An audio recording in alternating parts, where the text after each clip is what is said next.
Okay. Hi, everyone. This is Betsy Morris with Carol Crooks, your co-conveners for East Bay Grey Panthers. This is our monthly speaker meeting on March 25th, 2026. And um, I wanted to especially welcome our newest member, Boon Achima. God bless her. Thank you so much. I'm really honored to finally, get to this place. I'm going to be 80 on April the 13th. So I definitely belong with all our seniors. Um, I've always supported the organization. But my history in Berkeley has what I'm known for. I've done a lot of things, but what I'm most known for is having championed services to people who are having housing issues, mental health, um, dual diagnosis, people with disabilities, um, families who are homeless. So it was a long journey. I started in 1971 doing this work formally and retired in 2013. And since then, I've stayed very active in of course, you can't live in Berkeley and not be involved in our politics. Seeing where we're headed is a little scary sometimes. Mm. And I felt that it really was time for me to, join this group and support you in whatever way I can so that all of us together can get to better policy making in the city and work really hard to, elect people who have the same values that we do. All of us that I'm seeing here are people, all of you have done tremendous amount of work in terms of preserving what I call sanity in Berkeley. And I will work hard and I'll help. So if you have questions, you can ask me, but you'll get to know me. Thank you, Boona. Feel really fortunate to be able to lean on your experience Thank you. as well as everyone else here. So I'll say, welcome, Katie. Welcome, Miss Cecilia, one of our board members. So good to see your name on the screen. Linda Wadley, who's uh, uh, I think, the president or chair of the Redwood Gardens Tenants Association. I'm glad you're here. Another member, Maria Soul and Dave Blake, are also board members. And I think that's Sally Hill is someone I'm not familiar with. Do you want to just briefly? Oh, Dirk, can you pause a moment and I'll get back to you? I was just asking Sally Pardon Hill. me. I thought I was muted. Excuse me. No problem. Mhm. You're Good muted. afternoon. Good afternoon, Bessie, everybody. Hello, Miss Cecilia. Hi. I just invited Sally Hill, who's an unfamiliar face to me. Forgive me if we've met, but Well, I have visited your meeting a handful of times. I became acquainted with you because a couple years ago I started an ageism discussion group at our senior center. I live in Anacortes, Washington, which is north of Seattle. And when I started hunting around for things having to do with ageism, I happened on you and um, Seattle is a closer chapter, but I feel more connection with Berkeley because my daughter lives in Berkeley and I visit her occasionally. And so I've appreciated a number of your programs. I'm looking forward to today's and I appreciate being welcomed here. thank you. Thank you, Sally. You are indeed welcome. And I also want to welcome Patrick, although is Patrick Kehoe, one of our regulars as well. Julia Cato, and I think I'm going to stop with the welcomes and start. Carol, do you can you take on the next step with the reading of our agreements as you unmute?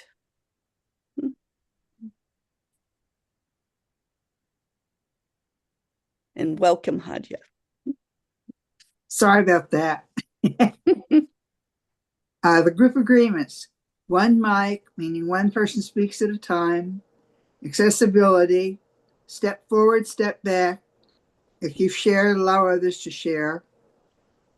Keep remarks under 3 minutes, and unless a speaker, respect each other's, respect ourselves, support our co-conveners and our timekeeper. Thanks. Are there any questions or thoughts about can we support those as best we can today?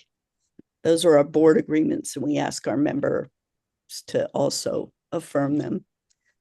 Oh, yeah, the members passed the same agreements at the Thanksgiving meeting. Wonderful.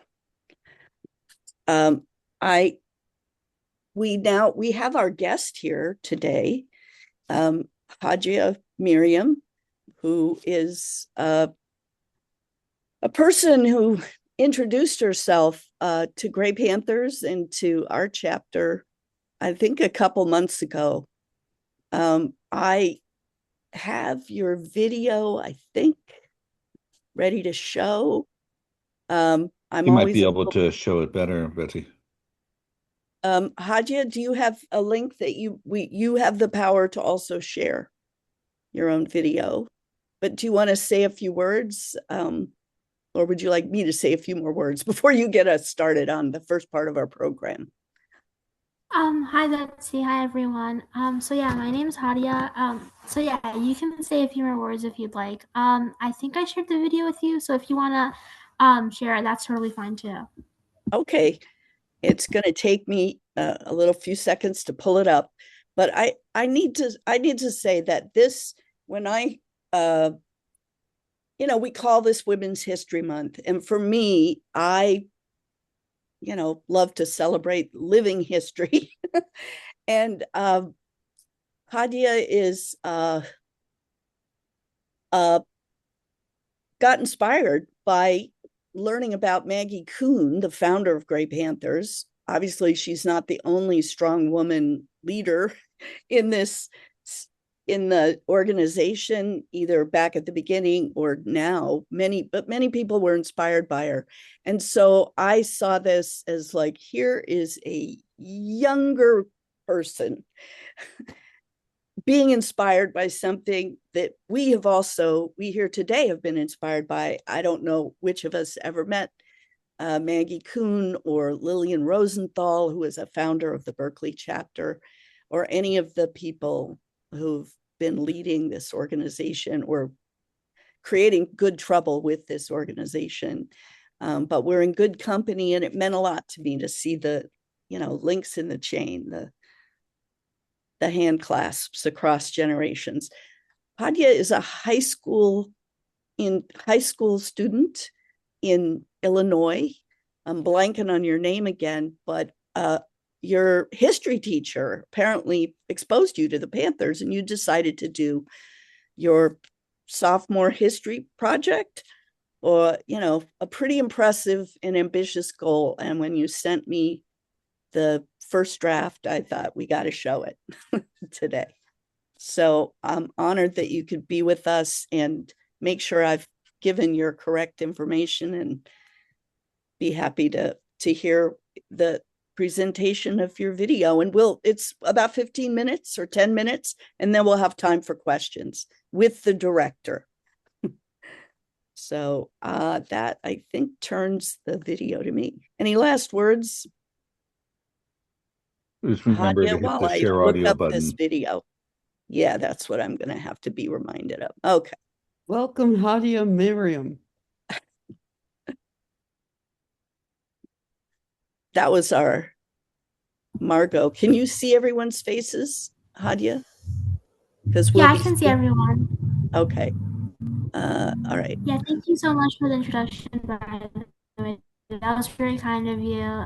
So yeah, the documentary is 10 minutes long. This is my first draft. I just competed at regionals for the documentary a few weeks ago. So I made it to the state competition for National History Day. So hopefully I'll be presenting my documentary, my revised documentary there. And then hopefully the Nationals is up to there. So yeah, it's been an incredible journey researching so much about the Grey Panthers and talking to everyone, including Betsy, who has been so kind and has given me such invaluable insight into the Berkeley Grey Panthers. And it's been an incredible journey. And I've learned so much about all the amazing things that you guys do. Something that just kind of got lost in translation, I think. Our motto of Youth and Age in Action. You don't have to be an old person to be a Grey Panther. But it helps.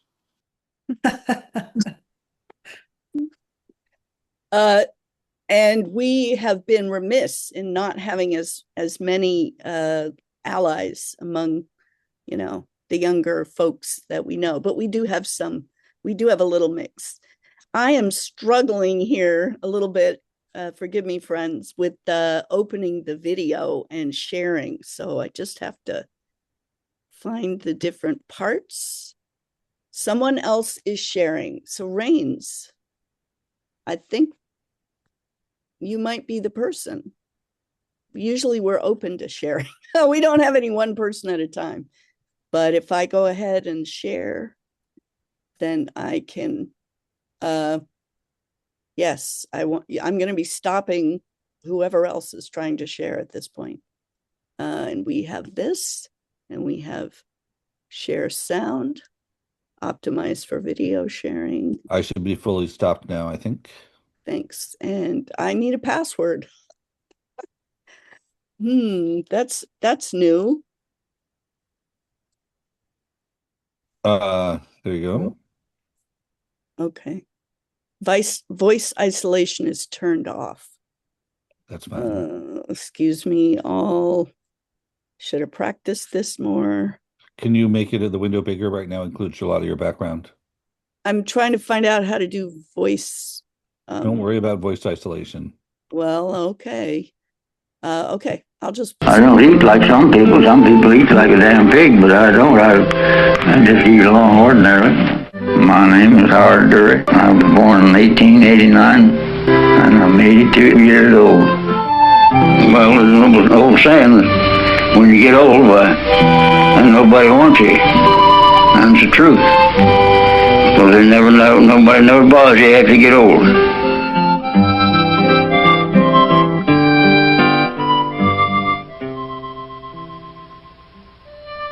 Yeah, I'm ready.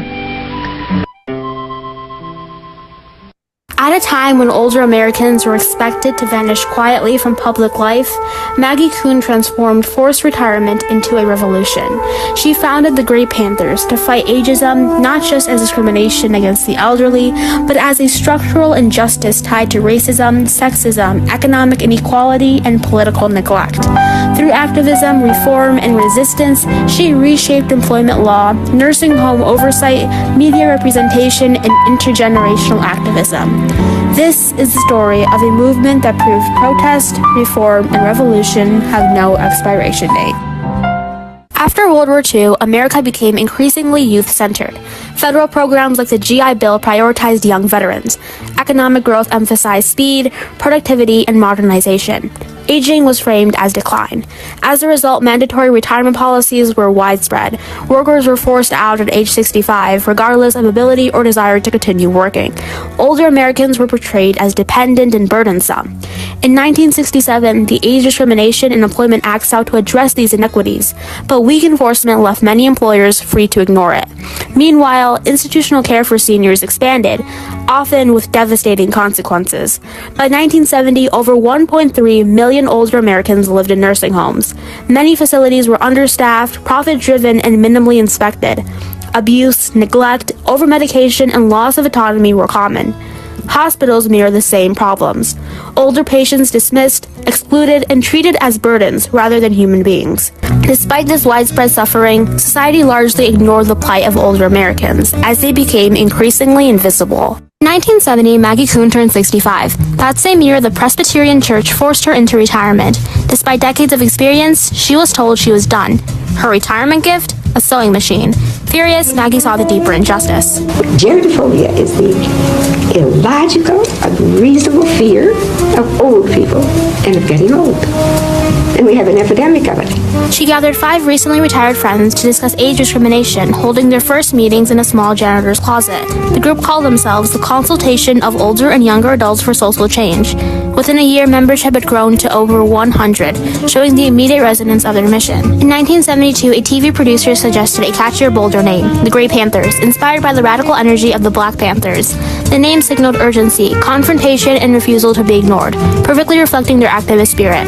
By 1973, the movement had expanded to 11 regional chapters, and 2 years later, the first national convention convened in Chicago, cementing the Grey Panthers as a national force for age justice and social reform. We loved the jobs that we did, and the idea of retirement had distressed us. And the question, what do you do with the rest of your life? From the start, the Grey Panthers championed intergenerational activism. Age and youth in action became their motto. One of their clearest examples was through shared housing. Shared housing is a concept that Maggie took hold of and said, well, it's one thing to share with another older person, but how about older and younger people sharing their house? Maggie started a separate organization, the National Shared Housing Resource Center, in her house. It was part of Maggie sort of pushing this philosophy about intergenerational relationships, about changing how we live, the structure of our society, by bringing together the generations. That same belief guided their stance during the Vietnam War. The war disproportionately affected young Americans through the draft and from battlefield casualties, while older Americans were largely removed from direct impact. The Grey Panthers, however, recognized that social justice must span all ages. Members organized protests, joined anti-war demonstrations, and collaborated with student movements. Their activism showed that protecting older Americans and advocating for youth could go hand in hand. In doing so, the Grey Panthers solidified themselves as a truly intergenerational movement, bridging age divides to demand dignity, fairness, and justice. People laugh, and they shouldn't laugh because that's the ultimate human indignity. Maggie Kuhn did not tolerate being laughed off. When The Tonight Show aired Aunt Blobby, a mocking character of elderly women, Kuhn challenged Johnny Carson publicly, refusing to let ageism pass as humor. Haven't seen the character I do occasionally on the show, who they call Aunt Blabby? Yes, I've seen Aunt Blabby, and I wish you wouldn't do her. I'm a consumer advocate for the elderly. You know, fighting. Right. A life of outrage. Yes. A life of... Oh, bless you, Maggie. Aunt Blobby changed after that. Maggie was also unafraid of big corporations. 30, and Maggie would have been like 75. And we put on a presentation together for what was then called the Western Gerontological Society, and it was all about marketing to older adults. And we invited the head of Hallmark greeting cards to be on our program. They had launched the year before what they called the Black Balloon Collection. And it was a line of greeting cards for people and birthday cards for people over 50. And they were horrible. You know, you're not getting older, you're just closer to death. And then Maggie got up and turned and faced this guy from Hallmark and said, and how dare you put out this Black Balloon Collection? Do you think we're fools? Do you think we're buffoons? Do you think, aging is to be made fun of? This guy was shocked. And I will tell you that within about a week and a half, the entire Black Balloon Collection was discontinued. But Maggie's activism went far beyond symbolism. In 1977, the Grey Panthers helped found the National Citizens Coalition for Nursing Home Reform, exposing abuse and neglect in long-term care facilities nationwide. Their publication, Nursing Homes, a Citizens Action Guide, empowered residents and families to demand accountability. This advocacy translated into real legislative change. Amendments to the Age Discrimination in Employment Act in 1978 raised the mandatory retirement age to 70, and by 1987, forced retirement was abolished in most professions altogether. The Grey Panthers also challenged healthcare exploitation. Working alongside consumer activist Ralph Nader, they exposed abuses in the unregulated hearing aid industry, pressuring the FDA to establish oversight, and reframed elder rights as a matter of consumer justice, not personal decline. At the same time, their National Media Watch task force challenged broadcasters to treat older Americans with the same dignity afforded to women and racial minorities. The Grey Panthers were controversial, and Maggie Kuhn embraced that. Maggie publicly criticized President Ronald Reagan for Social Security cuts, framing them as attacks on older Americans' dignity and economic security. No leader, no corporation was safe from her challenge. I feel, and others of us who have been working for Social Security reform, feel impelled to call to the attention of the Commission what all of this debate is doing. One of their most notable protests was in the summer of 1973, during the Chicago Convention of the American Medical Association. Maggie and her colleagues were engaged in guerrilla theater, One of their members played the patient that had a heart attack. After collapsing on the floor, when doctors opened his heart, they found green dollar bills instead. The patient was symbolized as the AMA. Maggie said the doctors rarely pay them house calls, so we decided to pay them one. Maggie Kuhn's activism faced resistance, but she never lost her spark. Her words could shock, inspire, or make you laugh all at once. In fact, some of her most radical and unforgettable moments will later become iconic reminders of why she mattered. By 1981, the Grey Panthers were an official NGO at the United Nations. In 1990, they opened a public policy office in Washington, D.C. On April 1st, 1995, Mayor Edward G. Rendell officially declared Maggie Kuhn Day, celebrating her 25 years of leadership with the Grey Panthers and recognizing her tireless fight for the dignity and rights of older Americans. And just weeks after, Maggie Kuhn passed away on April 22, 1995 at the age of 89. After her death, the organization faced what historians term as founder syndrome. Without her charisma and authority, national momentum waned. Today, the Grey Panthers remain powerful, but largely hidden. Few Americans know their name despite their lasting impact. Across the country, local chapters continue Maggie's work, reflecting the decentralized nature of the movement. Almost every single member is a volunteer, showing sincere dedication and passion for social justice. Activists like Randy Block, Gail Marshall, and Betsy Morris uphold their local networks despite limited resources, proving that impact can still strive with commitment and vision. Our mission is to educate the public about the needs of seniors with particular focus on healthcare. So a pretty simple statement. Living longer is something to celebrate and to prepare for. By mid-century, life expectancy will approach 77 years. This is not only about people my age, it's about the kind of future today's children, young people, and adults will grow into. Too often, older persons are edged out of everyday life. Maggie Kuhn refused invisibility, and her vision inspired a movement that continues to challenge injustice, demand reform, and provoke reaction across generations. From ending mandatory retirement to shaping civil rights protections for older adults, the Grey Panthers demonstrate that structural change is possible when people refuse to accept marginalization. Though smaller today, volunteer-driven chapters carry forward her mission with passion, creativity, and intergenerational collaboration. Her life and work remind us that revolution, reform, and reaction are ongoing forces in history, and that Sorry about that. We'll Betsy will. Forgive me. I'm just trying to understand. Did the video stop? It kept playing, but there we go. We were seeing a screen share instead of a window share, so we were seeing your email. My apologies. We missed a lot of the video. Oh my gosh. Well, why don't we go back? Hadia, you're my bad. I was trying to do. It's totally okay. No worries. But I'm kind of curious because now I cannot find where the video was. On your window menu in Chrome. I covered the whole thing up. I'm sorry, Margot. What? You covered the whole video up. I don't know how I did that. I thought it was pretty just don't ever click out of it and always be sharing the one screen. Okay. The one window. Give me. So, should we start it over or what shall we do? I did not see what changed. I just got these suddenly. As soon as you click somewhere else, if you remember how far in that was. Do you recognize the option? I think we only have like a little bit left of the video, maybe like 2 minutes or something.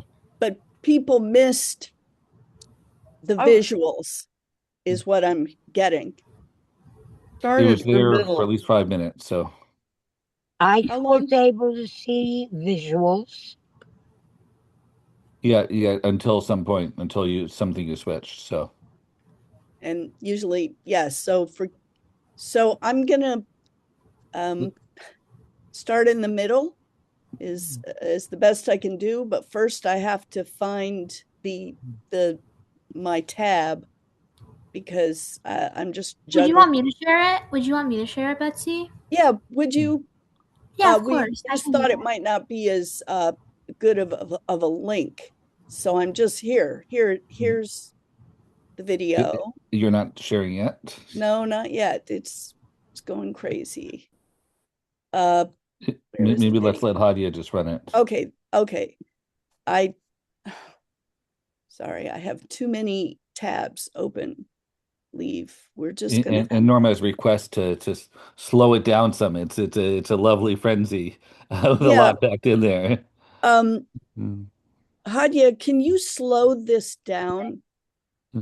I know you're packing a lot into 10 minutes, but can you slow it down? Norma, we may closed captioning should be available. It is very fast paced. Yeah, it's hard to read anyway when it's very fast like that. Thank you. So I do need to know, Hadia, do you know how to slow this down? There is a connection. I don't know how to slow it down. I think people will be able to view it afterwards on their own. Okay. So I need to go back to sharing. Unless Hadia's doing it. Let's decide. I have it ready to go. I just need to find the place. Are you ready to go, Hadia? If you want to share, that's fine. That's totally okay. All right. We are okay. So I'm going to go to 5 minutes in. Johnny Carson, let me see if I can share again. If you choose share window, it's better than share screen. Rains, please just pause for a moment. It is not showing on my screen anymore as an option. Oh, there it is. Okay, there we go. Okay, we're going to share here. We're going to share there.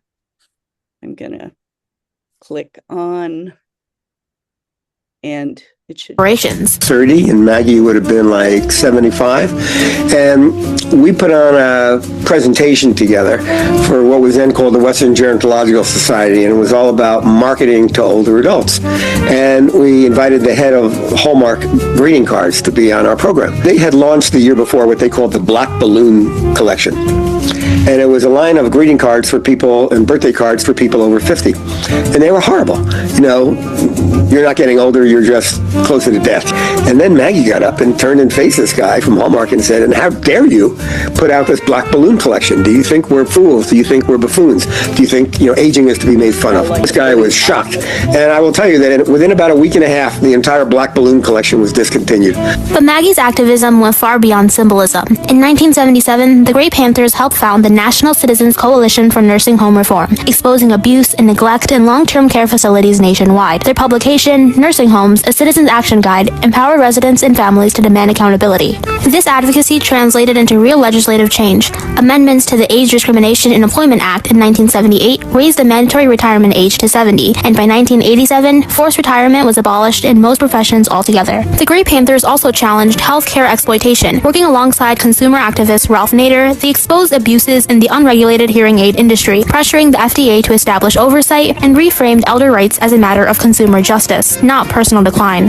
At the same time, their National Media Watch task force challenged broadcasters to treat older Americans with the same dignity afforded to women and racial minorities.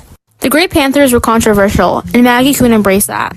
Maggie publicly criticized President Ronald Reagan for Social Security cuts, framing them as attacks on older Americans' dignity and economic security. No leader, no corporation was safe from her challenge. I feel, and others of us who have been working for Social Security reform, feel entitled to call to the attention of the Commission what all of this debate is doing. One of their most notable protests was in the summer of 1973, during the Chicago Convention of the American Medical Association. Maggie and her colleagues were engaged in guerrilla theater. One of their members played the patient that had a heart attack. After collapsing on the floor, when doctors opened his heart, they found green dollar bills instead. The patient was symbolized as the AMA. Maggie said the doctors rarely pay them house calls, so we decided to pay them one. Maggie Kuhn's activism faced resistance, but she never lost her spark. Her words could shock, inspire, or make you laugh all at once. In fact, some of her most radical and unforgettable moments would later become iconic reminders of why she mattered. By 1981, the Grey Panthers were an official NGO at the United Nations. In 1990, they opened a public policy office in Washington, D.C. On April 1st, 1995, Mayor Edward G. Rendell officially declared Maggie Kuhn Day, celebrating her 25 years of leadership with the Grey Panthers and recognizing her tireless fight for the dignity and rights of older Americans. And just weeks after, Maggie Kuhn passed away on April 22, 1995 at the age of 89. After her death, the organization faced what historians term as founder syndrome. Without her charisma and authority, national momentum waned. Today, the Grey Panthers remain powerful, but largely hidden. Few Americans know their name despite their lasting impact. Across the country, local chapters continue Maggie's work, reflecting the decentralized nature of the movement. Almost every single member is a volunteer, showing sincere dedication and passion for social justice. Activists like Randy Block, Gail Marshall, and Betsy Morris uphold their local networks despite limited resources, proving that impact can still strive with commitment and vision. Our mission is to educate the public about the needs of seniors with particular focus on healthcare. So a pretty simple statement. Living longer is something to celebrate and to prepare for. By mid-century, life expectancy will approach 77 years. This is not only about people my age, it's about the kind of future today's children, young people, and adults will grow into. Too often, older persons are edged out of everyday life. Maggie Kuhn refused invisibility, and her vision inspired a movement that continues to challenge injustice, demand reform, and provoke reaction across generations. From ending mandatory retirement to shaping civil rights protections for older adults, the Grey Panthers demonstrate that structural change is possible when people refuse to accept marginalization. Though smaller today, volunteer-driven chapters carry forward her mission with passion, creativity, and intergenerational collaboration. Her life and work remind us that revolution, reform, and reaction are ongoing forces in history, and that the fight for equality and respect across all ages remains as vital today as it was in 1975. Everybody's gone away. Let's all unmute and give Hadia a big hand or a hoot and holler or a screen full of hearts, whatever. If we can stop sharing, Betsy. I will. And then Great. Stop share. Great. All right. And you can turn your camera back on. Yeah. Yes. My tech coach here from afar. And I see a hand from Dirk. Why don't you just call on Dirk? And Hadia, if you'll unmute, please take some questions. Just wanted to say bravo to her. She sure makes a better Grey Panthers, a better nation, and a better world. Go her. Yes. Thank you so much. I appreciate that. Thank you. Thank you so much. It was terrific. Oh, thank you, Margot. Thank you so much.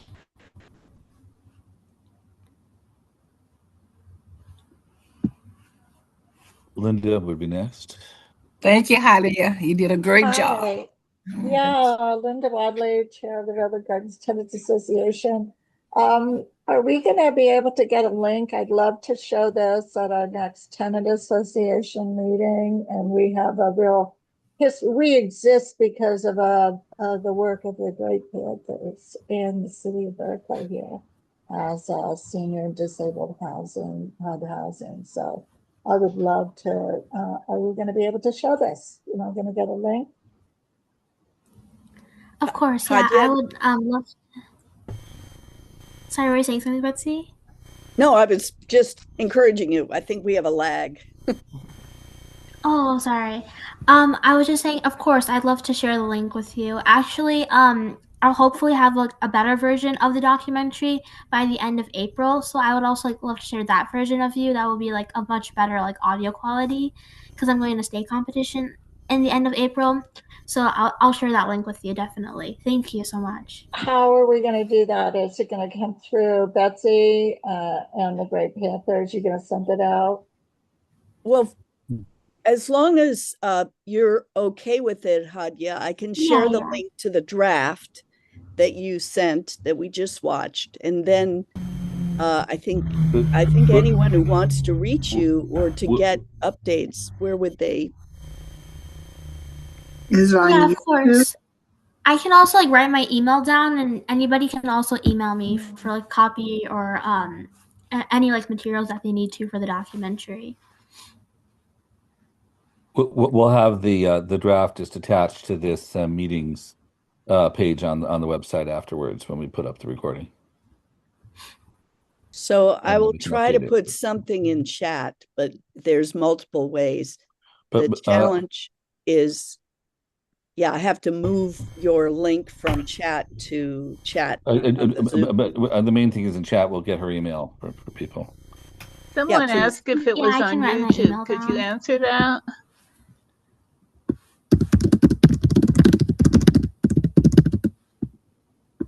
Yoo-hoo. So the question Hadia, is that it was on a YouTube? question, Rains. I got to ask you to let me All yours. facilitate. I appreciate your backup. But Hadia, there was a question to you about whether you're on YouTube. No, I'm not on YouTube, but I can definitely like put the video on YouTube if you'd like, or anyone can do that. Yes. I think we'll have to do a follow-up. So as far as the current, I will try to put this in chat, but as Rain said, we'll get it up onto the website at the event for this day, and then yeah, YouTube come. You're kind of pounding your keyboard, Hadia. It's a mix. Yeah, I do have a Google Drive link that you sent, Hadia, that I'll put in chat for everyone who's here. This is No Expiration Date. Great title.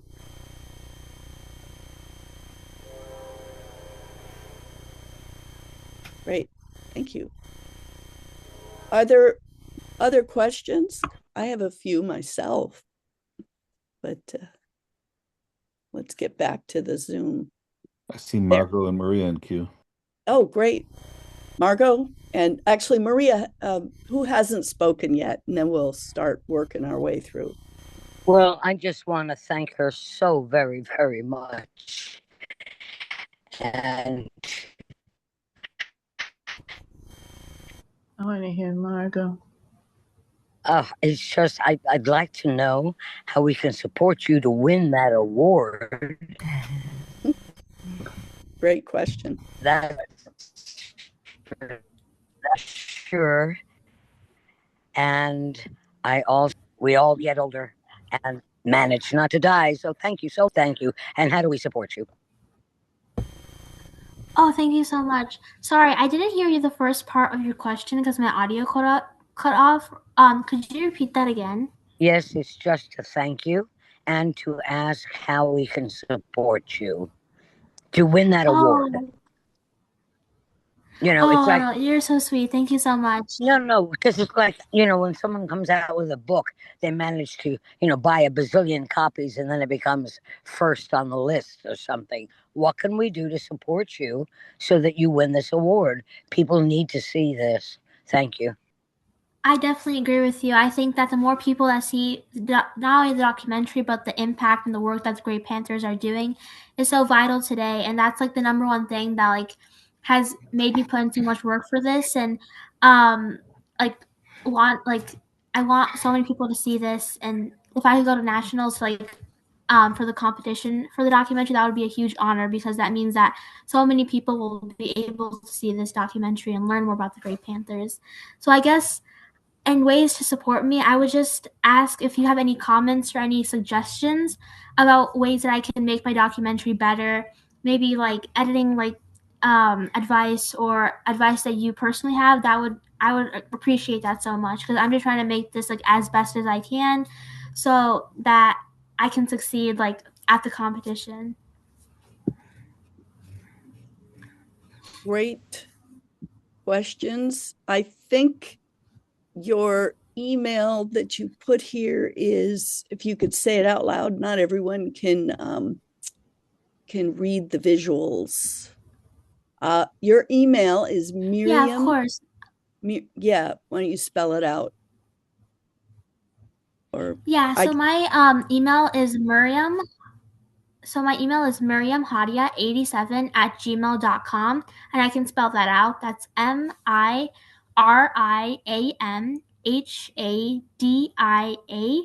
87@gmail.com.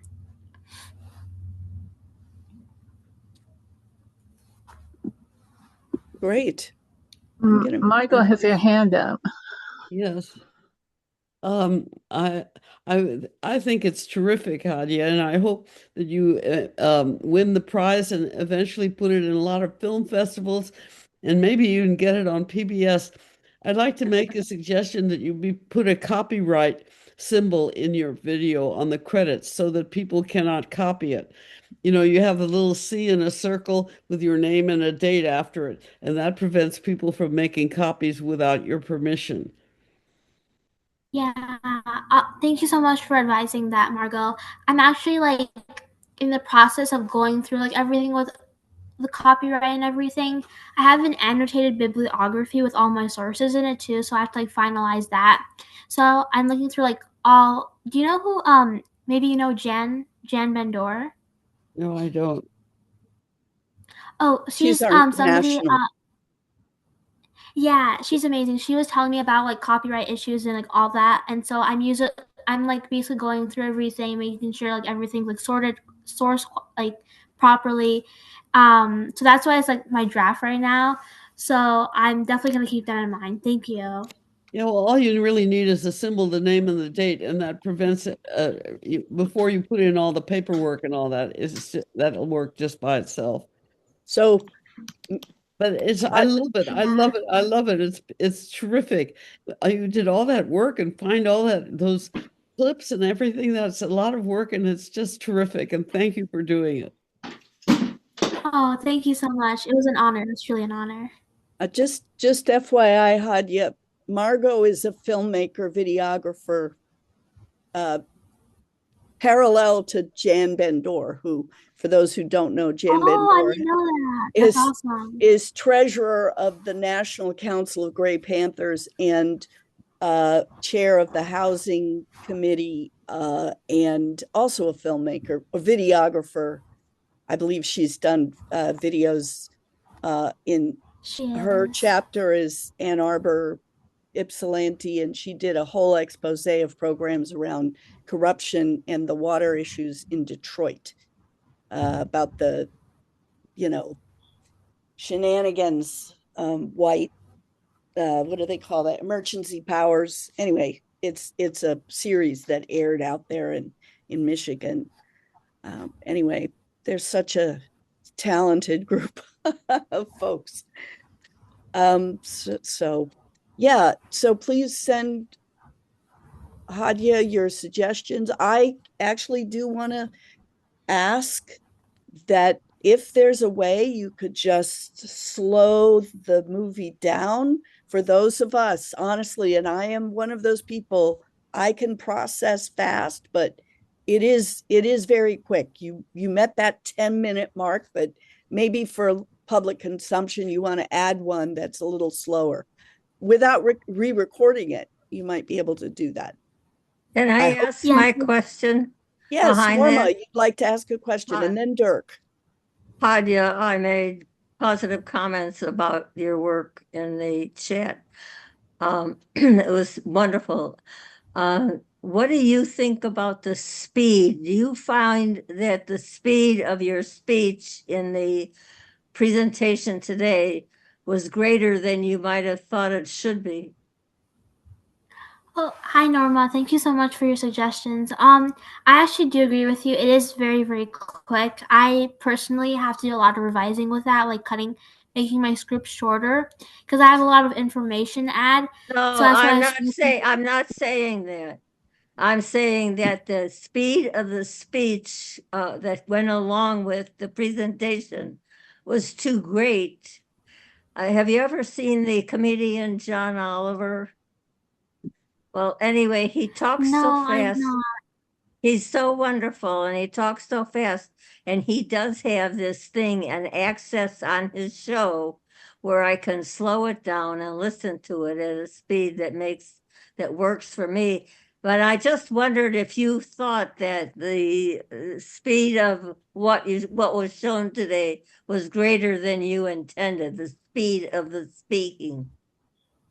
I actually did think it was a little too fast, even like for my own understanding. I do think it was a little too fast. Yes. Okay, well, maybe there's a place to consult or something, find out to use that option, which comes with the presentation. Thank you, Norma. Yes, definitely. I agree with you. I'm also like considering the option of like making another version that's like even maybe longer, not just for the competition, but just for like general purposes that is slower, and that would be like more like for the general public. Well, that would be good. There's time for one last question, and Dirk. To invite you to consider submitting it to your local public broadcasting station. I had a film I was in, and it ended up all over America because it was submitted to one station in D.C. That's a great idea. PBS has been presenting all this wonderful Black history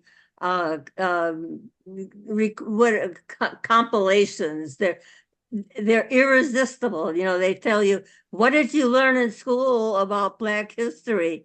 Well, it's all coming out on PBS, and their shows are wonderful, and they might be able to offer just exactly what I'm wondering you could use. Okay. Well, everyone has her email, so keep in touch with any further mentoring contributions, I think. And Hadia, I'm just so happy you were able to get on. Miss Cecilia, I see your hand, and I just had tried to stop the comments, but if you have a short final word to Hadia, please give it, and we'll move on. Yes, I wanted to say to Hadia, it was beautiful, and I feel that you should place that on the media so they can see the great things that you high school young people are doing. Oh, thank you so much, Miss Celia Cunningham. I think that's incredible advice. And actually, the Grey Panthers NYC, I also shared the documentary with them, and their president, Michelle Arnott, she was saying how they were going to put it on their website. But I'm just like waiting until I'm done with like my final version. Hopefully I'll be done with that soon, so that I can send it to them and they can put it on their website. So yeah, I think I would love for this, like, for everyone to see, all over the media, to see like all the impact that the Grey Panthers have been doing. So yes, I agree with you. Thank you. Okay, remember, it's Miss Cecilia. Remember that. Okay. Thank you, Miss Cecilia. Sorry about that. Honestly, I have more questions, but what I want to do is invite you back when you're at a place that you want to check in again. And maybe then you can tell us more about whether you're going to be a filmmaker or a historian in your future life as well. So let us know about the contests and where you're posting your video on YouTube, and good luck. All right. Whether you plan to go to UC Berkeley. Yeah, we'd be happy to host. That's an amazing university. All right. We'll be in touch. Thank you. I mean, stick around as you wish, but I did want to give time to our chapter updates. We have a bunch of things. First, I want to let you all know there's so much, honestly, but we are, as most of you know, we're part of the Long-Term Supports and Services for All Grassroots Coalition, which is partnering with our other long-term ally, CARA, California Alliance of Retired Americans, that we're all in a big coalition together.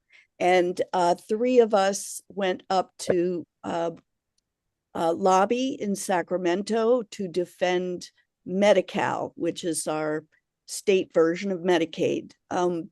Carol, do you want to say a little bit about the experience? I don't know if Helen is here, but the 3 of us went up last week. Helen isn't here. We went up last Thursday, and we went to several legislators' offices, and we're lobbying for support for Medi-Cal and IHSS in-home support services. And we had people from CARA, Grey Panthers, Hand in Hand, And I think there was one other organization that was represented in the coalition. SDA? SDA. Senior Disability Action, I think. Yeah. And the person in the middle, in the pink slacks, is Brittany. She's the lead organizer for Hand in Hand, the organizer for Northern California. And now looking at a file. Oh, I pulled up a photo, and now you it's pulled up a photo with Brittany in it. Yeah, but now it's disappeared into. You can share, Betsy. I was just sharing some of the pictures. Oh, you were already sharing. Okay, yeah. I'll stop my sharing. Yeah. These are Betsy's pictures, so they don't feature her, but you see plenty of me. Carol, anything you wanted to mention about the issues or the experience telling your story? They're talking about taking away the money for immigrants to receive IHSS, and we were lobbying for that. I got tired, and they got a wheelchair for me. It was a good crowd to lobby with. Yeah. I love the picture with Britt. Rains, if you have the one. Britt is the organizer, coordinator of that lobby day. There's a lot of materials, that they were distributing to those of us on the email list. So if anyone would be up for going to another lobby day, the other one with the woman in pink, there's stop there. So the dark-haired woman in the middle with pink slacks on, she is the staff person for Hand in Hand, one of the members of the Alliance, but she's staff person for this lobby day. And there's another, we went up for both visits to legislators, but also in our little subgroup went to five different legislators. And we also went to a hearing of one of the budget health and safety committees. These are the people who approve the budget. Now, if you want to have all the fact sheets and talking points, I can forward emails to you. I'm still figuring out how to share, but it would be fantastic for anyone who wants to follow this issue. It's important, who'd like to follow the issue, to actually sign up to receive these emails. There is another hearing happening there's an upcoming hearing happening tomorrow. I think you can listen in live stream. They're receiving stories, and I'm trying to get an update on what's happening tomorrow. It's a lot of fun to go up there. It is tiring to get up to Sacramento, but it is fun and energizing. So anyone who'd like to be able to do that, again, who would like to go in the future, let us know. There's also a phone call, a bank of phone calls and phone numbers that LTSS for All has supplied us. And literally, last week I got so many emails, there was no way to forward it to all of you. But that is one of the campaigns ongoing. As a follow-up, so just to understand, the federal government cut our Medicaid, which funds our Medi-Cal budget, and the state of California also adds in its own money. We're in a budget crisis, so the governor, in his blind whatever, cut, instead of filling in that Medi-Cal budget, he cut it further. And the main impacts are on immigrant health care in general and in-home supports and services. Like, we're not hiring any more people to help folks live at home safely and securely. So what we've been trained, Carol and I especially, is to tell stories. well, Carol has gone through the training. So Carol testified with her story, and then I spoke, in a very general way. But we need to get our voices out there. So if anyone's up for some phone calls the rest of this month and next month, there'll be phone banking as well.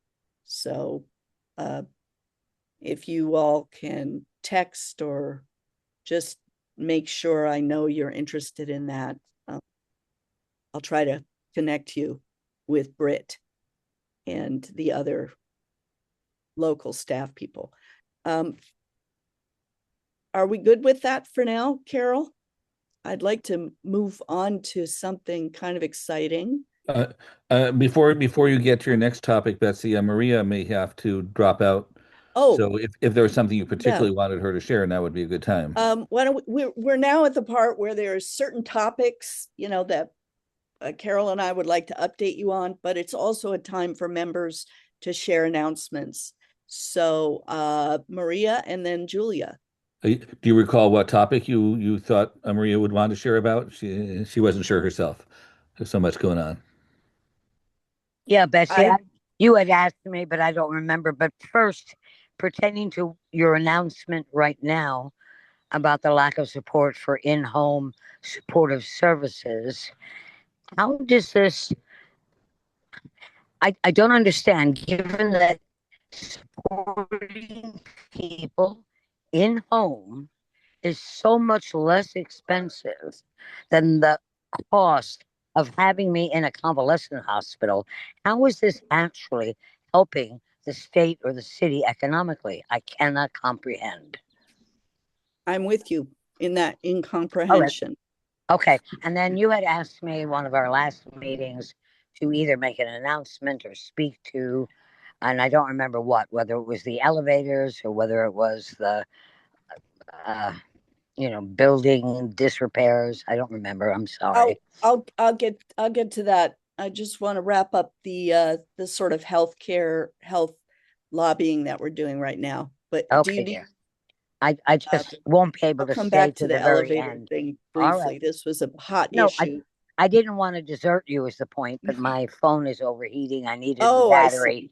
And so I'm just trying to. Why don't you report on your latest update about the elevator situation at So it was at both Mabel Lifelong? Howard Homes and at Amistad. Yeah. So I really, really, really got on it and broke into City Hall one day, literally on the day that it was closed.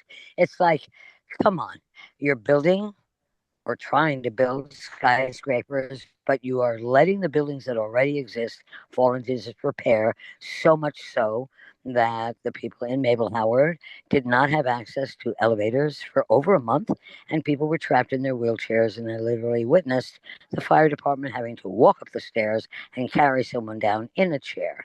So if it weren't for Lifelong Clinic letting some people use the elevators, they would have had none for over a month. But the very day before I would have arrived with the cavalry, apparently got fixed. So that's good news. But in Amistad, the elevators are frequently broken, not level when they land, at a floor. They're not level with the floor. And they have been down for weeks at a time too. And finally, it resulted in the elevator literally separating from what was holding it and crashing from the first floor into the basement with a staff member inside. And it was god awful. She's hurt terribly. And if it had been anyone, and I'm not saying it should have been her, but I'm saying if it had been any of us, on walkers and yada yada, I don't know that we would have lived. So point is, we need a lot more care and maintenance for what we have already, just as that glorious documentary spoke of. We've got to come together and do what we can and prevent harm, which is certainly a lot less expensive than I'm wrapping it up, than the disasters that follow. Thank you, Betsy. Thank you. And thank you for bringing this issue up and persisting. So we do have some follow-up on elevator. Both Carol Morozovic and myself have some updates. But Julia, you have your hand up.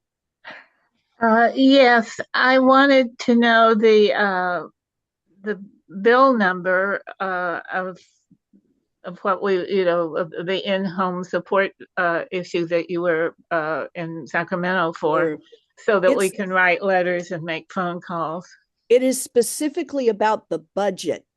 The governor's budget had cuts to these programs, these health programs that are usually funded through the federal Medicaid, but so we just mentioned the budget.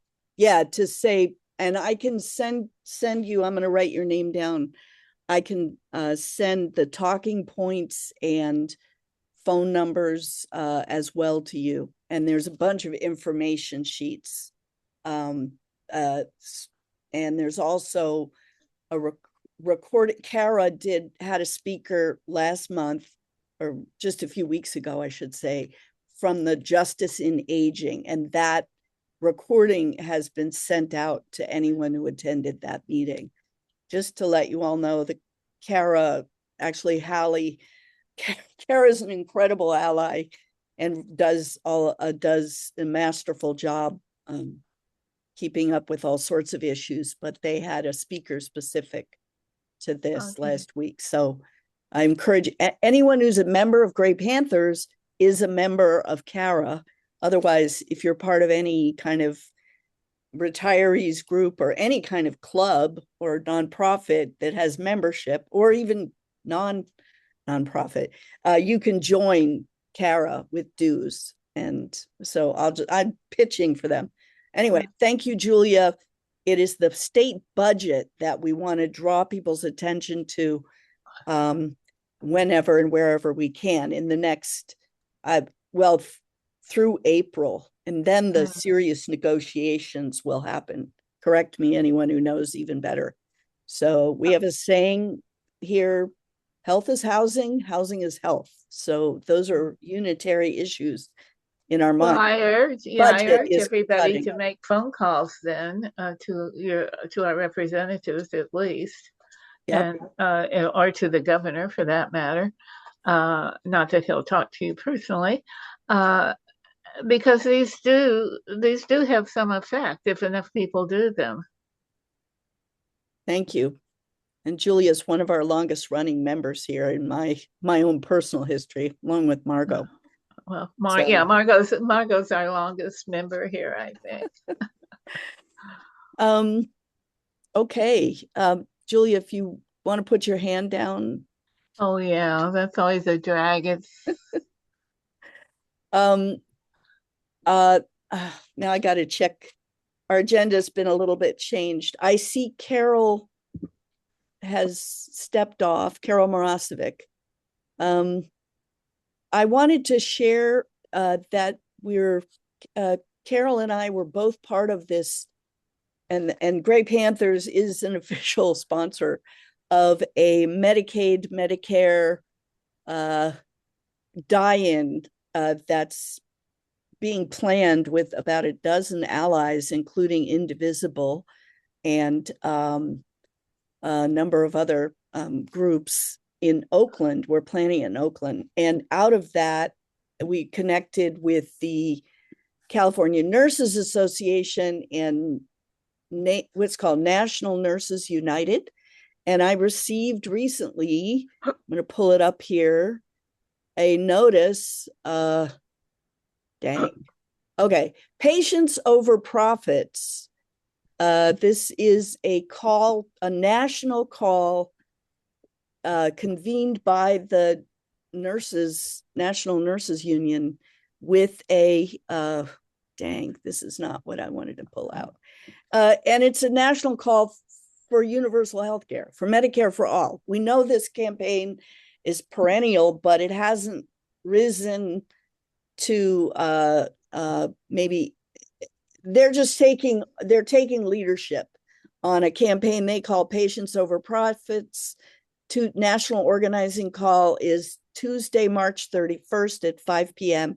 I'm going to see if I can put any part of this. The link is now in chat. Oh, thank you. I'm going to see if I can put the actual sign up where you register. So there. Thank you, Rains. And then you also should see, we still hope you can join us, register now. So that might get you. That's in chat, and then the screen is showing as well.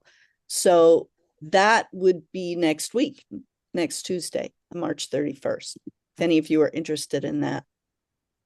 Thanks. I need to pause and drink some water. On Hallie. Hallie, could you update us about King's Day and where no King's Day? Yeah, Sorry, so and where you'll be. I'm going to be at the at Franklin and 14th. Originally, I was going to be at 12th and Broadway, but it turns out that the march is not going down that way as it had in the past. So I sent out a note to people. Hopefully, everybody will get it, saying that we'll be at Franklin and 14th, not at 12th and Broadway. I'm going to have everything set up. I'll have a canopy set up, and we'll have some battery powered amp power, and we'll be starting to sing around. The march starts at 1. We're going to sing as the marchers go by. If you know any groups that are doing specific songs, we can sing that along with them if we know the songs. So just have them get to me, and I'll add them into I have a link that I sent out to everybody with the way to get the words to all the songs we're going to be doing. And there's also going to be QR codes on site there, so people can just use their smartphones and get the link to that. And there might be a couple of hard copies, but don't depend on that. See if you can, I have a download link so you can copy and download your songs beforehand. So that's that's about it. I'm trying to get your email to 1,000 characters, because so maybe you could read your give where we should meet you. Yeah, if we 14th want to go and to Franklin. At what time? Anytime after 12:30. All right. 12:30 on. So does anyone have any questions for Hallie? I know there are 2 events, maybe 3 in Berkeley. Oh, there's a around few. the same time. And the thing is, all of those again, right? And we need people at every event. So if you don't make it to Oakland, go somewhere else. You don't have. If there's nothing nearby, you start one of your own. Seriously, they want to have. And if you're with even if you're with a small group of people, take a picture of the group, because Indivisible wants those pictures. Oh, good to know. Yeah, so that's about all I have to report on that, unless somebody has questions.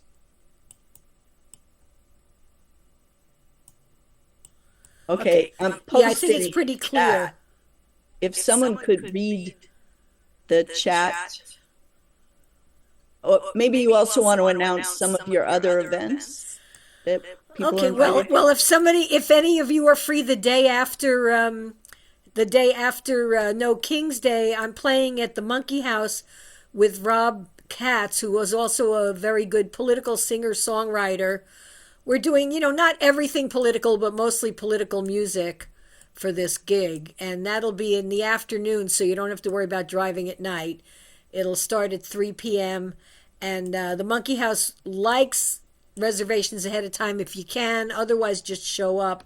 I think, they ask for 20 to 40 at the door, so I can't change what they have.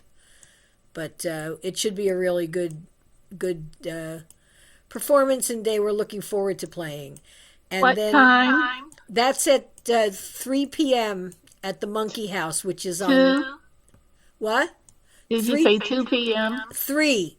Oh, okay. Thank Doors you. will open at 2:30. Okay, thanks.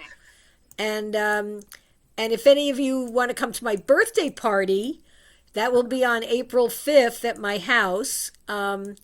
You can email me and I'll send you the information. I'm at if you need any information about anything there, I'm at HALIH, Hallie H, at yahoo.com, and I'll stick that in the chat just to make sure. Okay, gotta get the chat thing. There we go. Okay. To contact Hallie, and I'll just write that and I'll put my email. Is anyone planning to go or need a ride? I'd be glad to try to get people to the Berkeley events, but I think I'm going to join. Honestly, I haven't decided, but I wanted to sing with Hallie. But if Berkeley events do people have those addresses? Do you want to announce? If you go to Indivisible, they all have a listing of all the events that are registered. So that's the best way to find out where things are, unless you know people who are running the rallies. I do know that the corner of San Pablo and University here in Berkeley. Okay, they've done that. Yeah, I was at one of those before. That's a really good one. Yeah. I encourage, if you need, to bring a chair. Yeah, I always encourage people to bring a chair. Bring chairs. I have a folding chair. Does someone need a ride? Because I'm bringing a neighbor of mine there. Also, if any of you know people at Piedmont Gardens, I have a friend who's over there, and they're going to have people standing out in front of Piedmont Gardens. That's in Oakland? That's in Oakland, yeah, off Piedmont Avenue. There's another rally spot, which is, I believe, MLK and Center, like near the farmers market at 1. Yeah, they should be all over the place. They are all over the place. This has got to be huge, but do take pictures and send them to Indivisible. Okay. Because that will show our strength. Okay. Great. And I have one more quick announcement.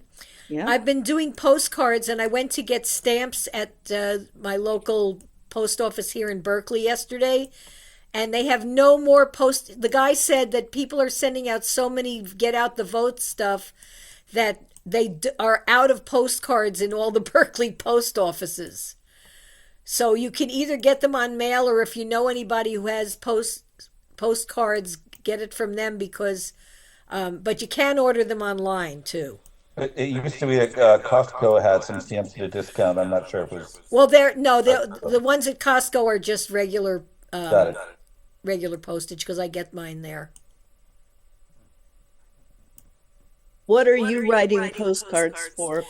I was writing postcards to women in Virginia who vote early. Wow. Urging them to get out and stop the MAGA stuff that's going on. Yeah. That's also another pitch for Kara and our staff person.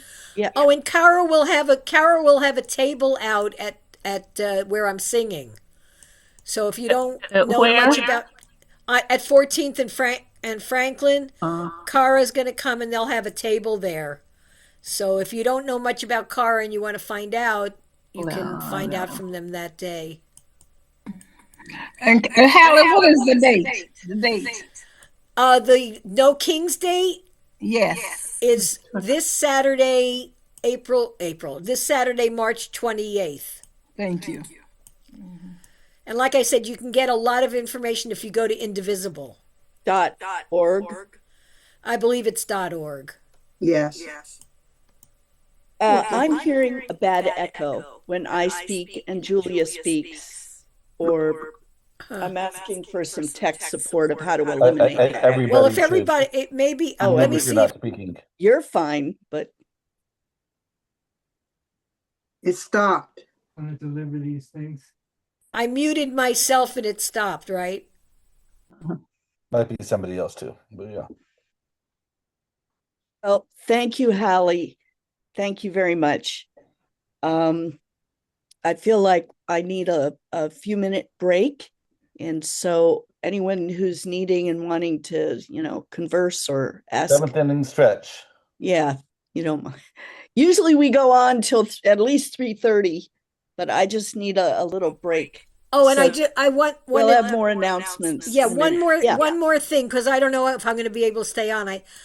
From 4:30 to 5:30 now every Wednesday, Indivisible Berkeley is having a rally right in front of the post office, right in front of the South Berkeley Library, 4:30 to 5:30, and I'm bringing a PA and I'm singing there with people. The South Berkeley Library? Yeah, the one on Russell and MLK. And that's every Wednesday. Yeah. Every Wednesday. Yeah, that's a good one. I can even walk there. Oh, cool. Well, maybe I'll see you later. Yeah, I can. Yeah, I'm gonna have to get off at 3 because I have some business to take care of, and then we're running out of people anyway. We still have 16. Thank you. Okay, I'll mute.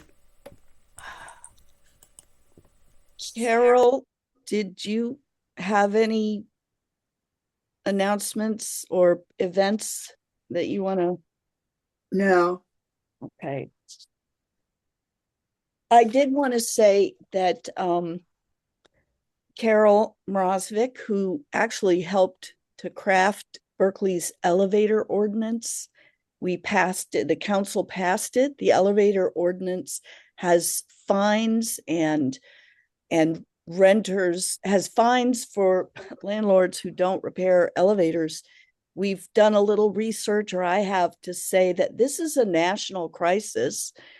The US has more expensive elevators than any industrial country, and we have fewer elevators, probably because we, as a country, have tended to not build high-rise buildings, although you might not think that. We have fewer of them. So as we want to support more multi-unit, multi-family, whether senior or affordable families or working people, if we want to build more compactly, then we probably will need to address this elevator issue. And it's a really interesting one. And if anyone wants to join me on writing a letter to parties here in Berkeley, one, to support enforcing the elevator ordinance, but also to address the larger issue, which does have to do with a very strong union, elevator service operators union, and thinking creatively. And because there are people in buildings now who cannot get out if there's a false fire alarm, let alone a real fire alarm, elevators shut down. So I think we have to make and I'm grateful that Healthy Black Families, which is a group, is going to support or read our letter and potentially sign on to it. So do you want me to speak to the elevators? I'm sorry, my phone. I think I've already covered it. Unless there's questions, would you like to learn? In the wrong direction. So, I mean, can I say, I did address this at the Thank you, Carol, go ahead. I did address this at the 4x4. So I did make public comment about it. It is about education and enforcement. Again, where they're going to take it from there. I think they're going to put it on their next agenda, but it's, not about all these organizations, it's more about telling people their rights and making sure we have private attorneys.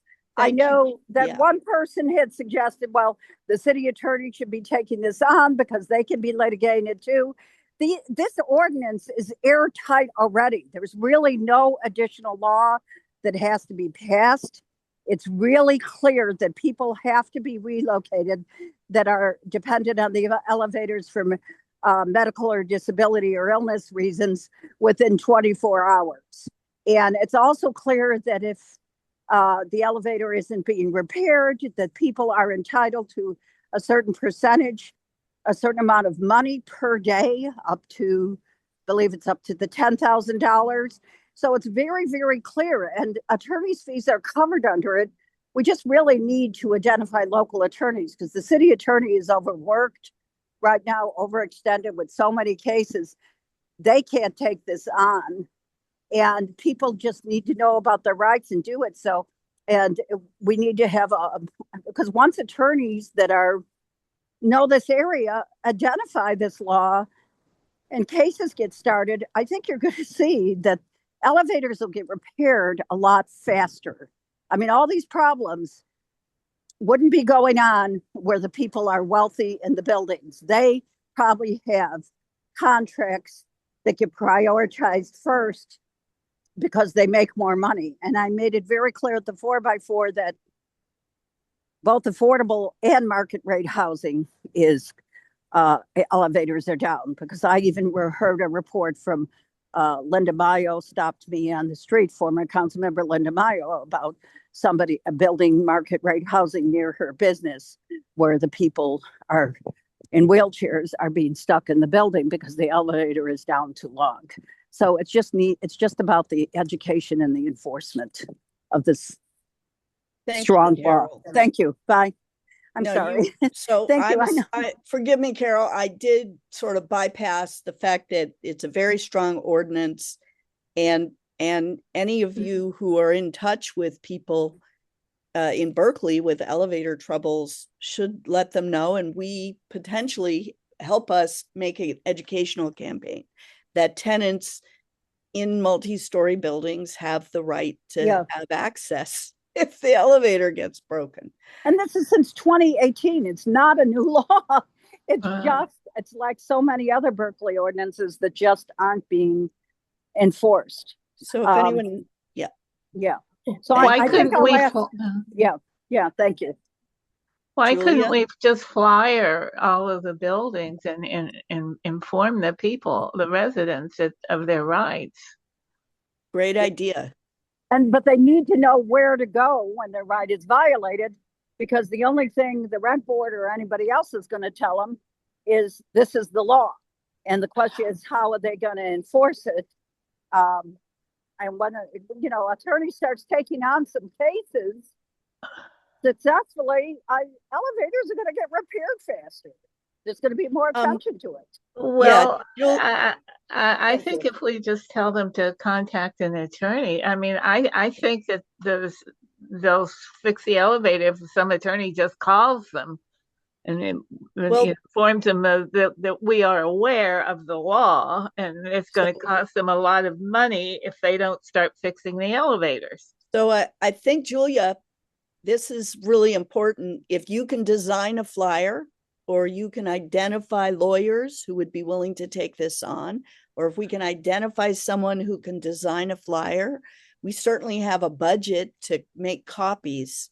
And then each of us who's able to or connected can distribute these in our neighborhood. I will say that the tenants convention coming up, that coming up on April 19th, we're co-sponsors.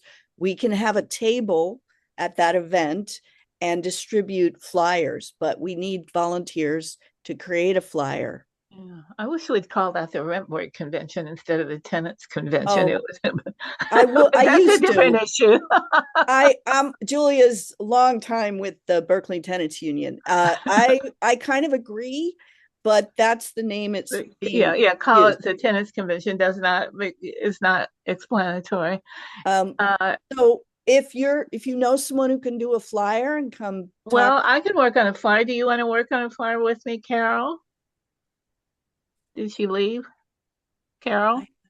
I think Carol seems to have gone. Well, I'm friends with a tenant attorney too. Then I can talk to him. Oh, sweet! But I have to wait till after ski season.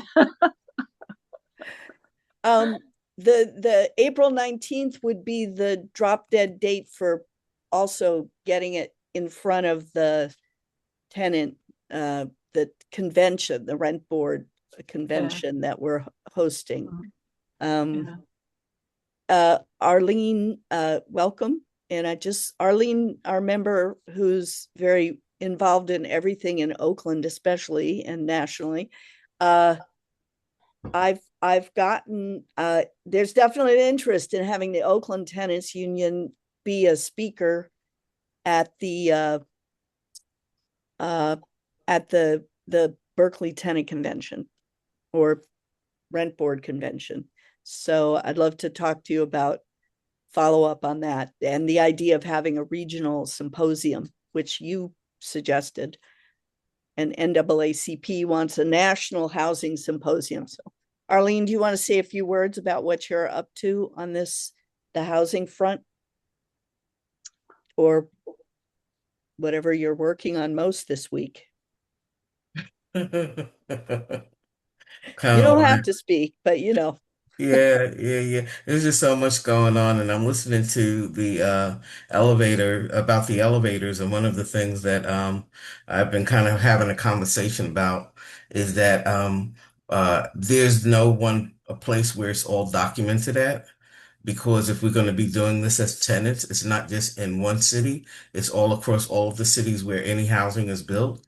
How can we begin to push the issue out? And you know, I know legal aid doesn't do class action suits, but there's plenty of opportunities for pro bono class action suits against these management companies who are taking care of the buildings. And so, anyway, I've just been kind of having some conversations with a few folks about that particular thing, not on an individual basis, but on a collective basis, and also on a national basis. That's pretty much. Oh, the other thing is that when I went and I checked about the elevators, how there's such a shortage of staffing because it is under the union. I've been having some conversation with some people in that front about how can we begin to address that? How can we begin to if there's a shortage of staff, how can we get staff in there to get trained to repair these elevators? And that's another conversation. But that's pretty much it for me. Thank you. Thanks. Well, I would like to reply that what I was talking about was the law specific to Berkeley. Yeah. It was a Berkeley law. So, you know, we can't tell the rest of the state, you know, we can encourage the rest of the state to pass such a law. This is a national issue, both of you. Yeah, I wasn't saying anything about that. I was just saying that yeah. I'm in Oakland, and so and I deal with a lot of people all over this Bay Area within the 9 regions, and so there's other people in other cities that are having the same issue. That's the only reason I said it. I wasn't saying anything against, you know, you focusing on Berkeley, not at all.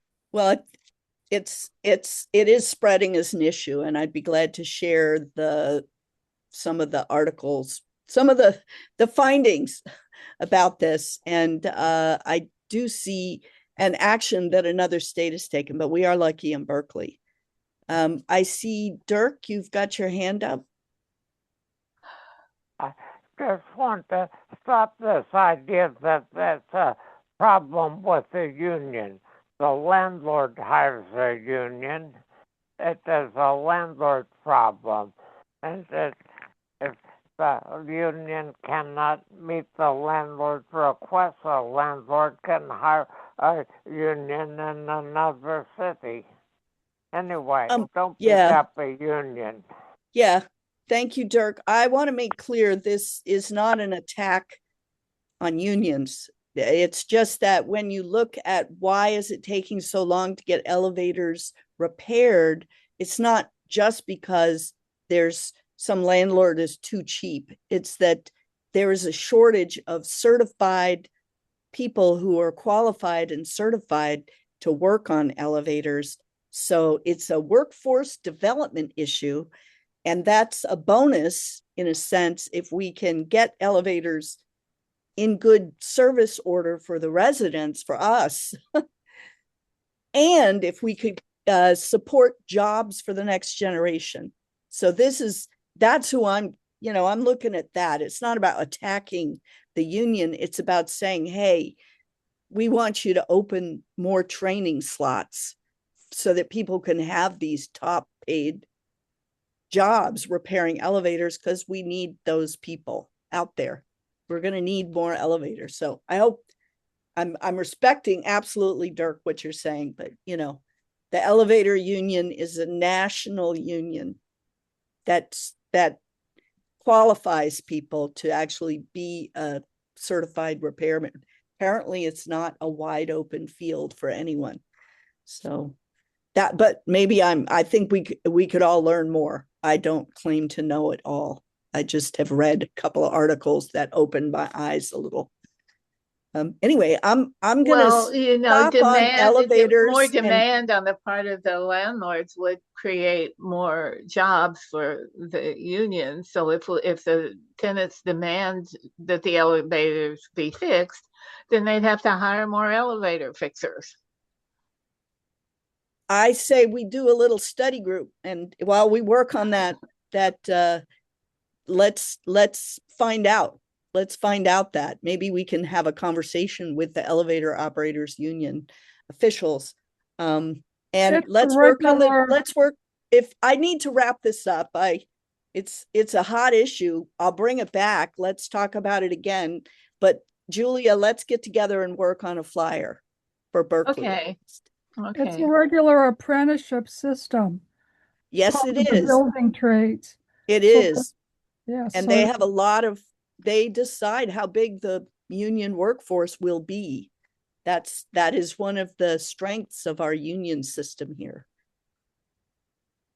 Marie K, who might you be? And I'm welcome. Oh, I've been with you a couple of times before. I've been in a medical situation for a year. I live in Richmond. Oh. And I was particularly interested in, you had a video about Catherine Bauer. Yeah, I'm not approaching it right because of time constraints, but I can share that. I can share some links, to that video. Thank you.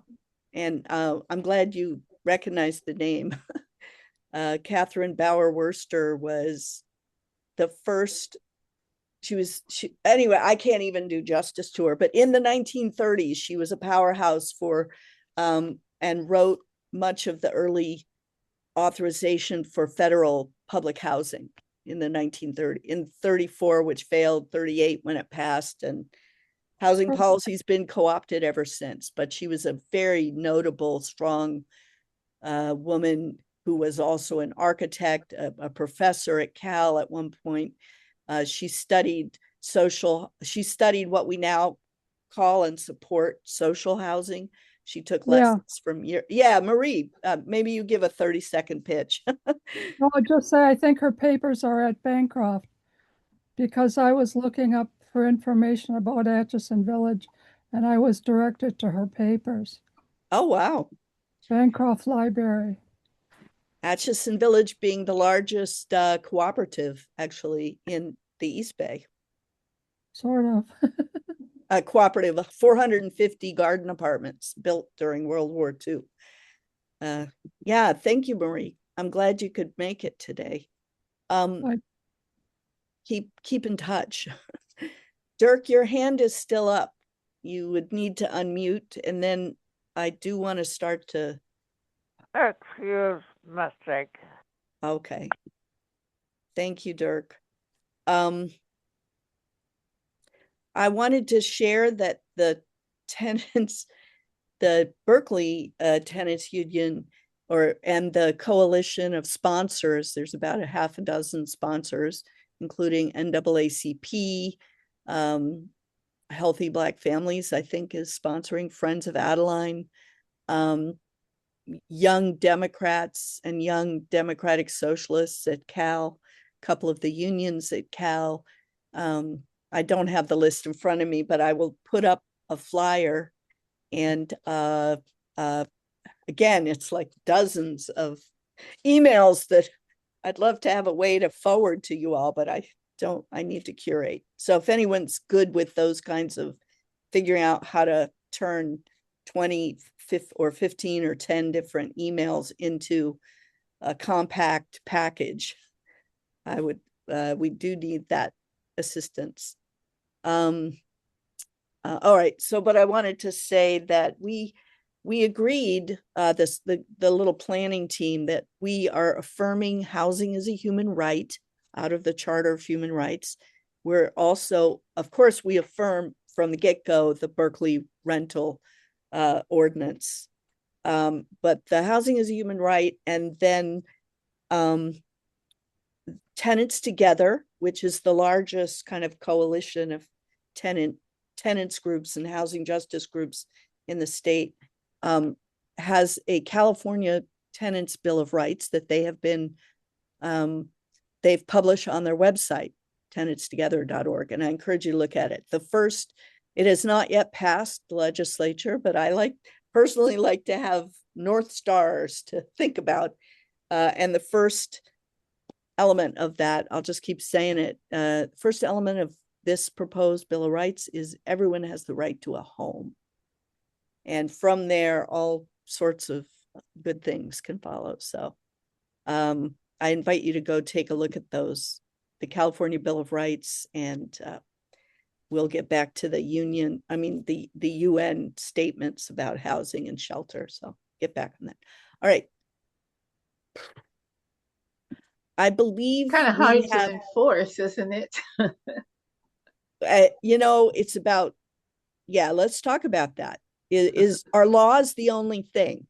Our law is the only thing that get anything done, That's a good question to my mind.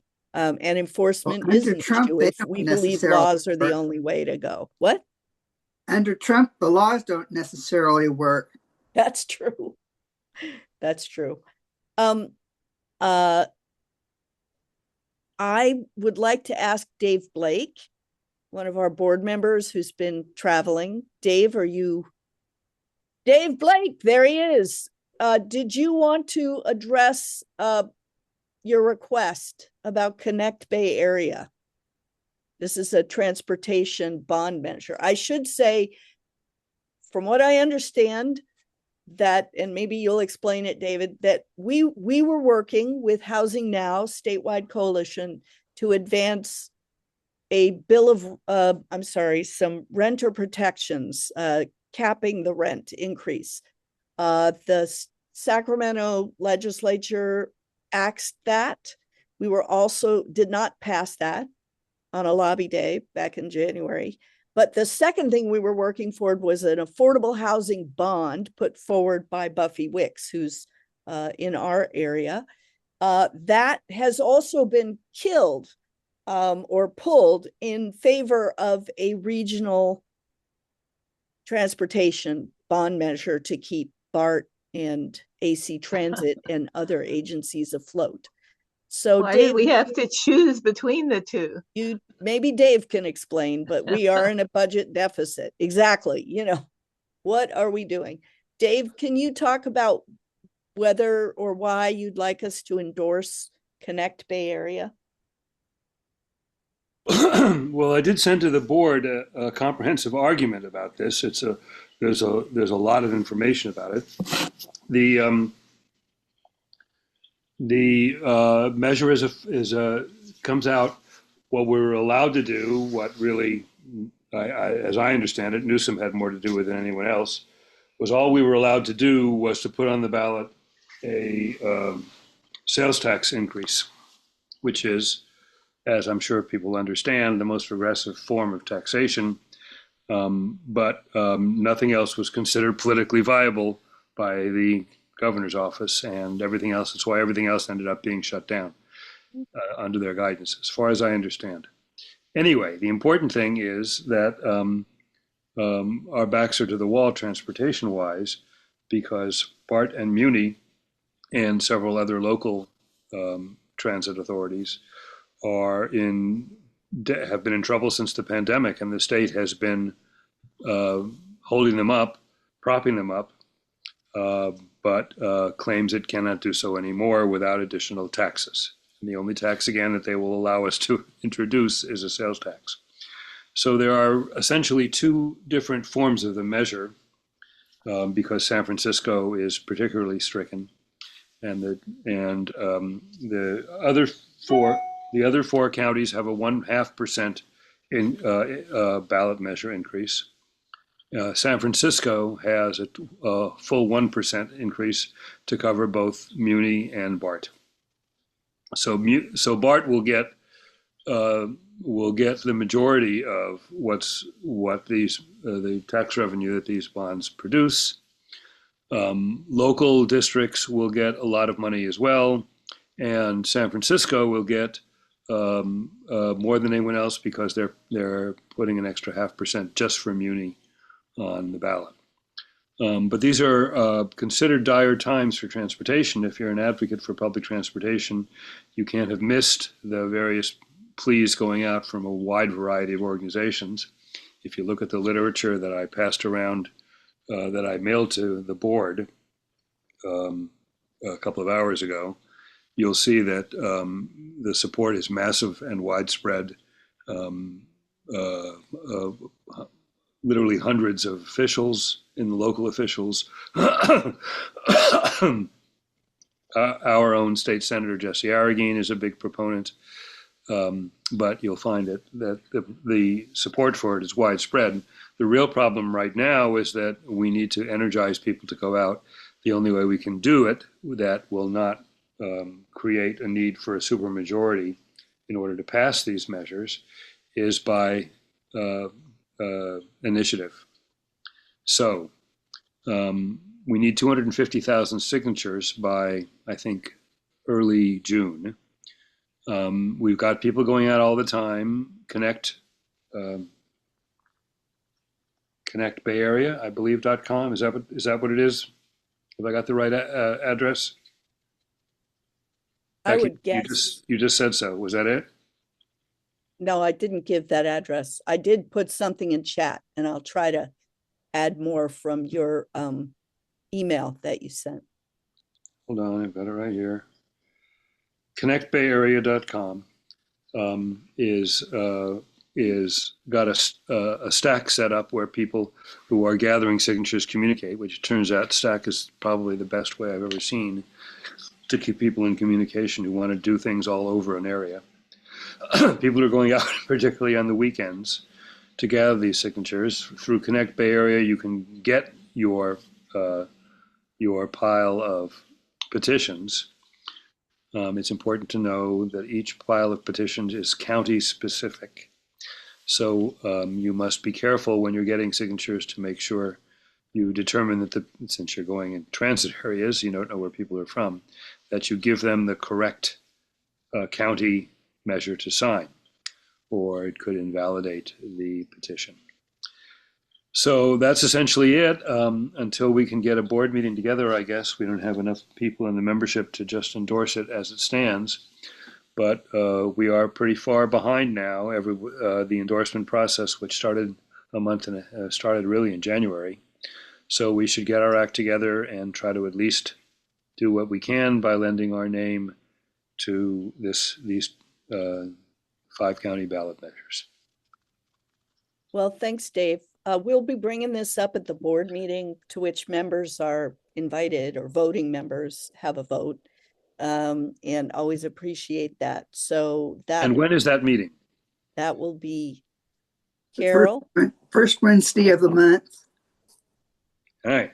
We had some trouble getting a full quorum last month. And so that would actually be next week, the 1st. Yes. Unless my math is wrong. Is that? Yeah, great. Yeah.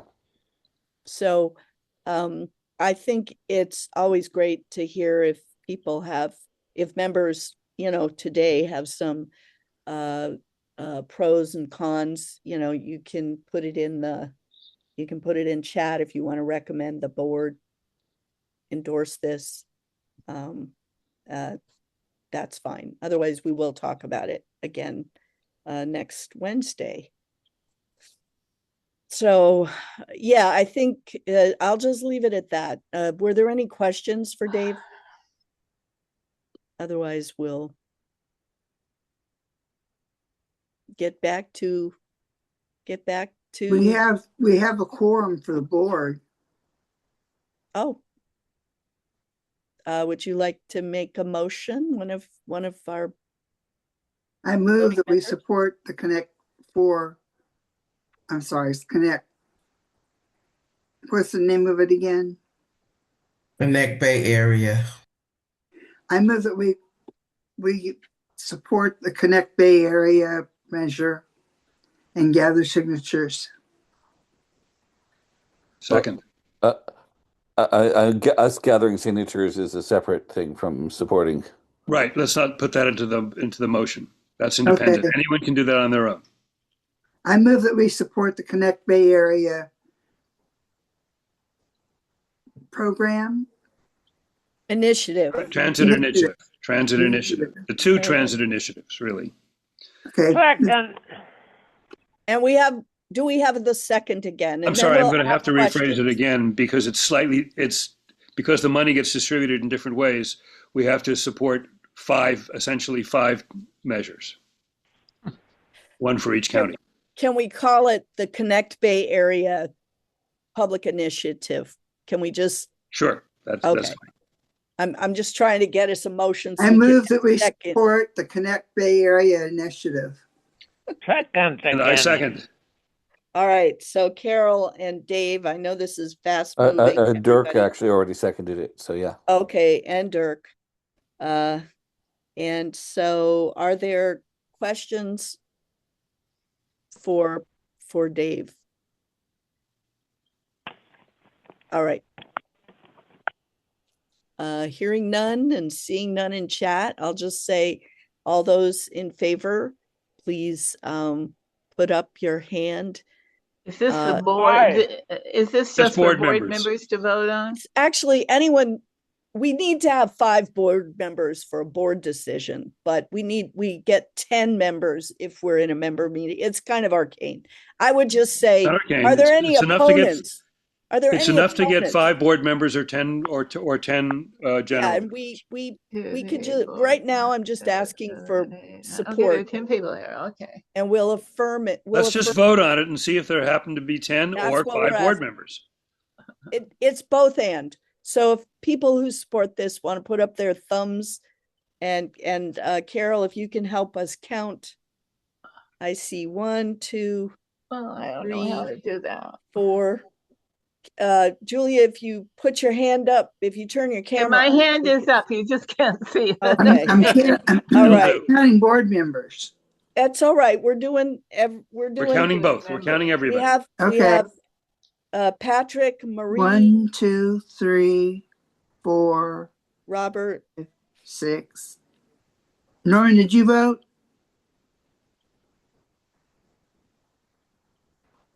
Helen's not here. No, I said Norma. Oh, Norma. Do you want to unmute, Norma, and speak, or put your hand up if you supporting this initiative? Okay. I guess she's not voting. Let me ask this another. I support. Okay. 1. Thanks, Norma. I think 2, 3, 4, 5, 6, 7. Arlene, Maria, and Patrick. I don't know. How many board members are among those people? We need Carol. Arlene is yes. Okay. 1, 2, 3, 4, 5, 6.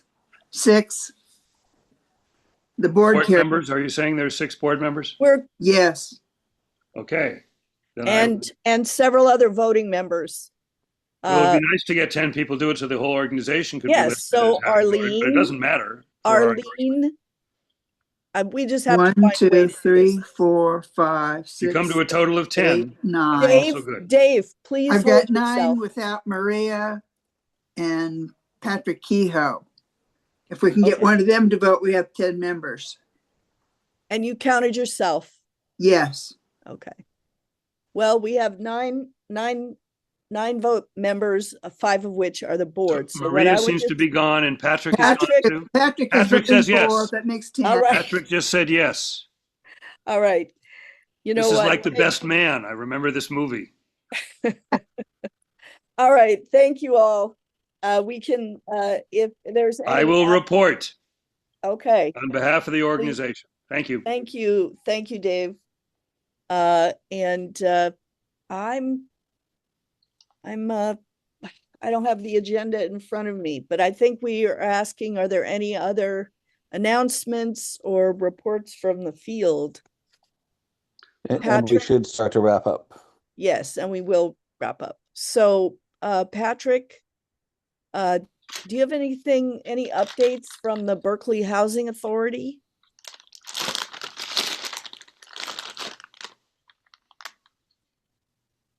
I think we need to, Patrick, maybe we'll look in chat to see if there was anything. Well, he's still he's muted. Maybe he doesn't know that. You can hear. Patrick has a terrible microphone, is my understanding. Well, it's not even turned on. Okay, well, not hearing from, my mic is not hooked up. No announcements from the Berkeley Housing Authority board. They have a board meeting tonight, so we'll get to hear about it next week if you let us know, and we'll keep you informed, he says. That's what, okay, thank you, Patrick. I do know I've one that we've had several calls in the last couple of weeks. And the one that I wanted to ask is, there is a woman who has been living at she needs help with a down payment to move into an affordable housing unit. And she, in Berkeley, and at Insight Housing. And so I'm asking if anyone would like to speak to her and or knows of sources where she might get that kind of assistance. She is enrolled in the coordinated entry, or she has been enrolled in coordinated entry. Very resourceful, smart, multi-language person. And if anyone would like to speak to her, her name is Jane. I have a phone number for her.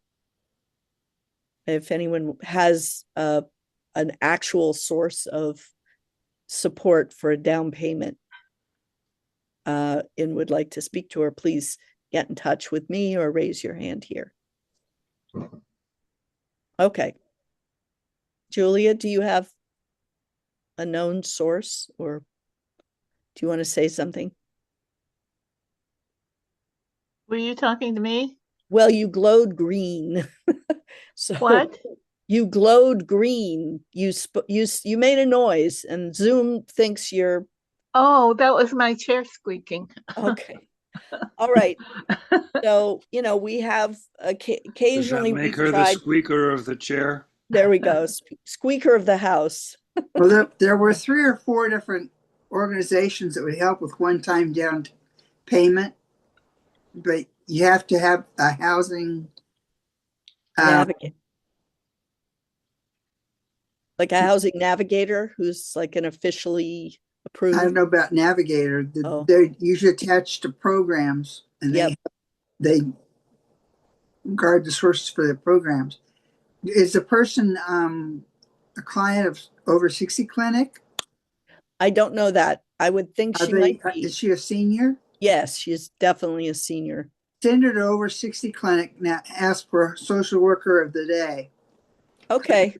Because I know they use at least one program that they refer people to a program that helps with first time down payment. Okay. Thank you, Carol. Would you? Okay, I'll do that. But my hope is to pass this person on to you or someone else. She's a lovely person, but I'm just not able to. Oh, thank you. I will let her know that. And then if someone else, if you want to ever speak to her, that'd be great. All right. Anything else, folks? Before we start to close up. Well, I do have something to read when you're ready. I just wanted to say Blue Lotus Arts won. I know your face, but maybe you could introduce yourself and I would you know, love to. just Sorry, say I a few saw words. that and I didn't have a way to change it without Well someone done. disconnecting. My name is Nikki Nicolette. We've met before a couple Yeah. of times, and I've been trying to get myself situated in Berkeley, having issues with my housing, but love this organization. I know some of the work that you've done, Betsy, and just the people I've met and all the things that are happening. This is exactly where I want to be, and I'm just glad to be here. Next time I'll have my name correct, and not just my email account. It's all good. Yeah, thank you. What she said. Can I ask a question? A little off the wall, but has anybody got any information about Laura X? We haven't heard from her for several months. Well, she was in the newspaper or something within the past couple of months. That's why I'm asking. I want to take responsibility, but I've got, limited like you. So, okay, if you know anything, it'd be good to know.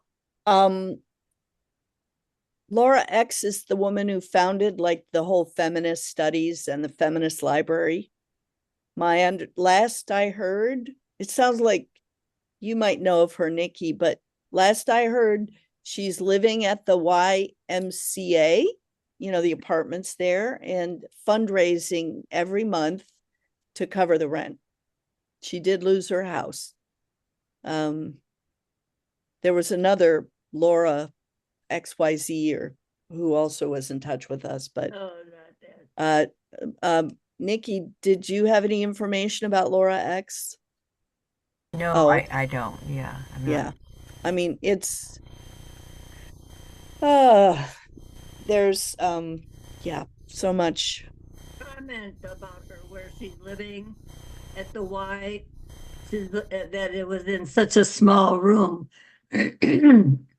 So it's very small. I'll bet. Teeny.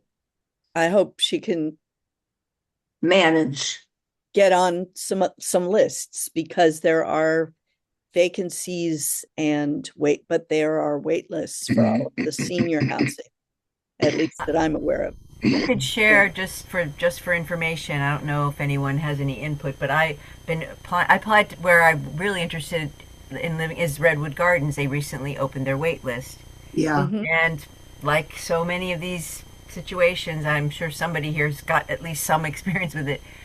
You read the thing, you do the thing, and then you don't get any idea that they're following any of the things they list that they say they're going to do.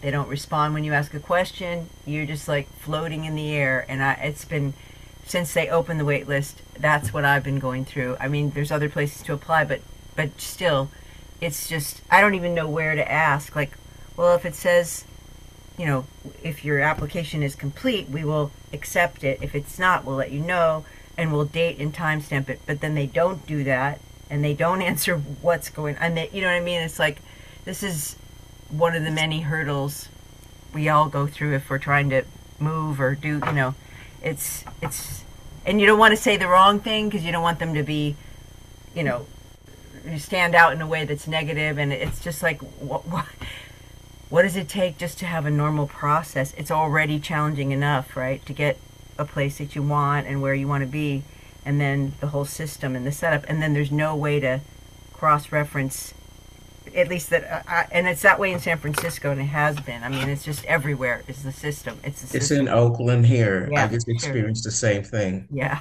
They never responded back after sending a letter, never called back. Yeah. Over and over. Yeah. It's over just, and over. Yeah. Yeah. I came up on a wait list and couldn't get back in touch with the manager. She phoned and left me a message. I phoned and left her a message. She phoned and left me a message. I phoned and left her a message. And she quit calling. Wow. Yeah. I will just say that we had Linda Wadley, who's lives at Redwood Gardens here, and perhaps she'd be willing to at least answer your questions. I did reach out to her actually right after I applied, and she was receptive. I just told her I applied. I said, "Hey, you might remember me. We met once before." Okay. And I might reach out to her again. I don't, because I don't want to put, I don't want to put something out there to, put somebody in a place where they don't, it's something they can't deal with or don't want to. But I might just ask her about it, because the way that ad came up, or that opening, was, oh, this exclusive offering is available and you should jump on it, kind of thing. And they said as soon as a waitlist it's an application to be on a pre-application for the waitlist, which I still, anyway, not done by the Redwood Gardens tenants, of course, by the property management company. But then they said, oh, it'll close right away. And it was in early February. They said as soon as we reach 400 applicants. And as far as I know, the wait list is still open. So their idea of how they're packaging their exclusivity of the place is, and so I might just ask her again if she has any, if she has any idea about their I would process. also check the portals, the AC Gov housing portal, and I don't know if Arlene's still here. It's the doorway portal. It's called the doorway portal. Yeah, I've seen it, and it was on doorway, and then they added AC recently, because I guess they weren't getting enough applicants or something. It's a guess. I wouldn't know. No one would tell you. Yes, both. Yeah. Yeah. And the company, isn't it John Stewart Company that manages it? Once again, this is what I mean about these management companies. Yeah. We keep ignoring them, but they have a lot of power over our lives. I'm just going to say that. I'm not going to say it. It's true. It's so true. And what? Well, if anyone has any update for Nikki, she's at Blue Lotus Arts 1 at yahoo.com. Yeah. And just sharing that information, because we all know how it goes, but sometimes, it's just good. The more information we have to work with. This is the thing. The written standards, the written procedures, and the theory of how it's supposed to work versus the reality of the practice don't always match. And this is where we are getting extremely frustrated. Agreed. Absolutely the case. Almost always it is like that. You learn that pretty early on if you're paying attention, right? That, it says this, but don't count on that. Yeah, it's a good point. All right. So, wow, another blockbuster couple of hours with you all. I am now going to invite David Blake to read us a poem to close us out. And then if anyone wants to stick around a little bit longer, I have a bunch of other wonderful, a couple of other video and links and stuff I can share, or people can talk about whatever they need to. And we'll be on for a bit longer. But David, can you? If everyone is willing to bear with me, I'm going to read not a poem, but a short story from Brecht. How long? Yeah, I've got time. 4 minutes. 4 minutes, but then there's an accompanying story about the House Un-American Committee. I'm gonna be. I need another minute for that. So I have a very short span now. Well, I'll tell you. I have lots of time. Okay, Dave. I think you'll all be edified. It's a wonderful short story. It's my favorite. Okay. It's called Maßnahmen gegen die Verwalt, that is, measures against the violence, sometimes called measures against the authority. Interestingly, sorry, I have to tell you this about German, the word Verwalt is often used for government, but it really is used the word Verwalt also means violence. And it's used because that's how the government gets its way.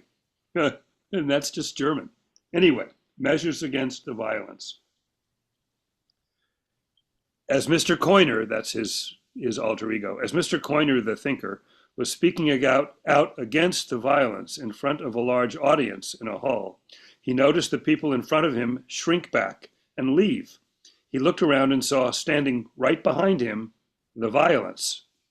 "What were you saying?" the violence asked him.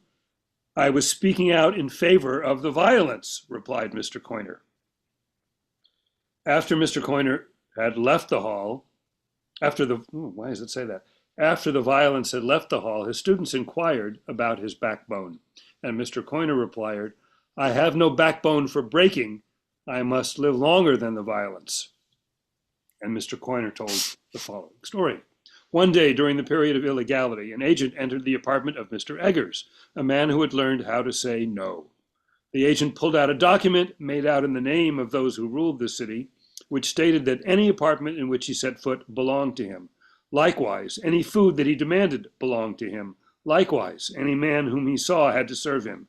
The agent sat down in a chair, demanded food, washed, lay down in the bed, and before he fell asleep, said, with his face to the wall, "Will you be my servant?" Mr. Eggers covered the agent with a blanket, drove away the flies, watched over his sleep, and, as he had done on this day, continued to obey him for 7 years.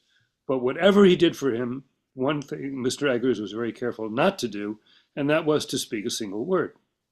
Now, when the agent had grown fat from all the eating, sleeping, and giving orders, he died.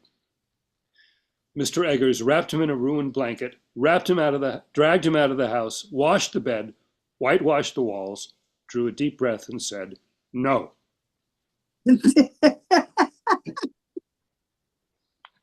Anyway, Brecht spoke before the House Un-American Advisory Committee. He was in America at the time, writing screenplays in Hollywood.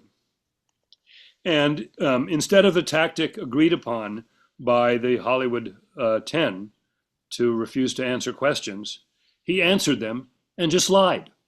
He just lied. He said, "No, I don't know anyone in the Communist Party. I don't know anyone who's joined the Communist Party." But he did it in a way that was so clever that he didn't exactly say, "No, I don't know anyone in the Communist Party." He said, "To my knowledge, none of the people that I know of had anything to do with the Communist." He'd said it in such a way that he couldn't quite be indicted. And he was heavily criticized for his cowardice essentially for not following the Hollywood 10 line, which was essentially, at the time, the Stalinist line. So Brecht, as you may know, ended his life in Stalinist East Germany, where he ran an independent theater, which exists to this day. But it's just interesting how all these things played out and how Brecht had a very different way of doing things than other people. That's it. Wow. All right. Well, thank Dave. I was stage manager for a production of the Three Penny Opera. Is that Brecht? Is that the playwright? Indeed, Brecht? that is his most famous play Right. opera. So that was 2 other people helped him write that besides Kurt Weill. There's Elizabeth, I'm ashamed to say I've lost her last name, who never gets credit, but did a lot of the writing. It was a high school production and very ambitious, but my role was to keep the actors from all quitting because they were having drama. High school senior and junior drama of their own lives. Anyway, one of the I'm things sorry, I could don't also really done know instead, anything more about Brecht, but that one of the things I considered doing as well was simply reading, because my voice is no good for singing, the song Pirate Jenny, which really is really yeah, the ship, the Black Freighter. Oh, she's a out into sea. she's a maid. She's a maid in a hotel, but secretly in her mind, she in is their mind. She is a pirate with a bunch of who's doing reconnaissance before the guys who work for her come to take over the city. And what she says about the rich people is she brings them before her one at a time, and they ask, "So should we?" Her minions ask, "Should we kill them now or later?" All right, we're doing high art here. Yeah. Norma, you are muted because your chips were crunching so loudly. Brecht wrote a poem called "To My Landsman," my landsman. To those born after me. Hello, I think is what you're talking about. No? Dave, Brecht wrote a poem called "To My Landsman," my patriot people. It starts, I don't know how much I can remember, a couple lines. Mothers, do not let your sons go marching to a new war. I beg you. And it goes on from there. Maybe I'll find it and send it off to you. Well, I think everybody should know that Brecht also wrote a lot of love poetry, one of which is my favorite title of all of love poetry. It is On Losing Your Virginity While Doing the Laundry. Well, that would make the laundry more interesting. Was that Julia? But his famous Yes. his famous poem, which is different than that one, I got confused, Norma. His famous poem is on the Nachbornen, on those who come after me. Was he lost at sea, shipwrecked? Pardon me? Oh, I wonder if he was eventually lost at sea, shipwrecked. Never mind. There's a pun there, and I'm not catching it. Sorry, right? Shipwrecked. Well, that song by Brecht and the Just You Wait, Henry Higgins are my two favorite hostility fantasies. Private Jenny is fabulous. Yeah. Right. What does Yeah. Henry Higgins's say? I thought he was a professor. From what? What does he say? Yeah. Henry Higgins. Well, it's Just You Wait. He's not singing it. It's the woman who's mad at it. What's her name? My Fair Lady, whatever it is. Just You Wait, Henry Higgins. She's listed his way she's going to get even with him, because he was the one that was trying to teach her to speak,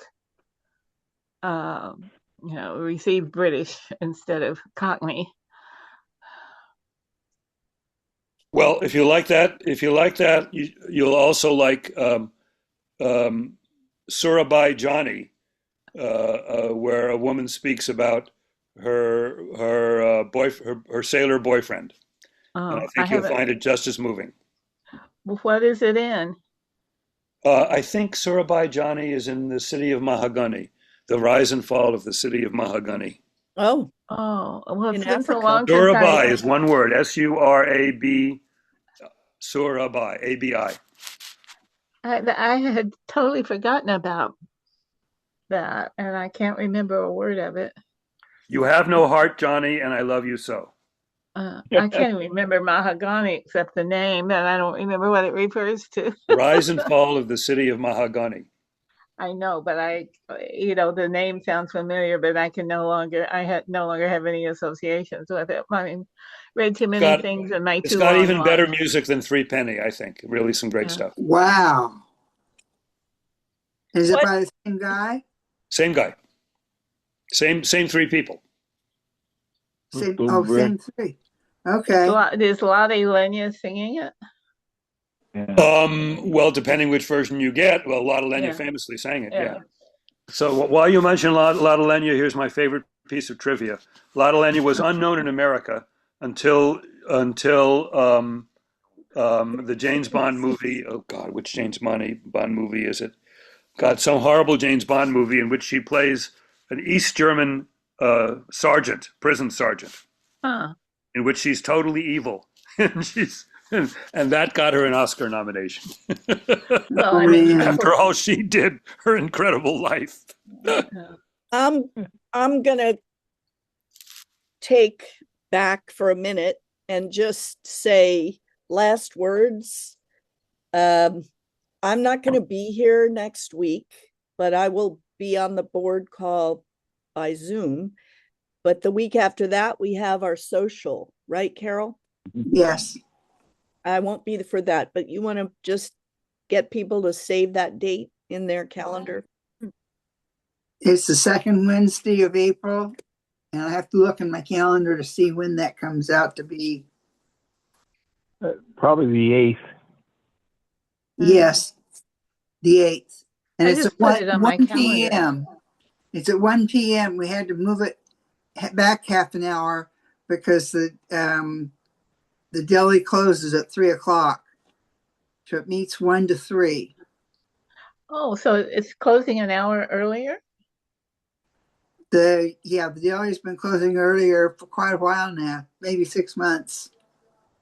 But we were keeping them open because we were staying way late.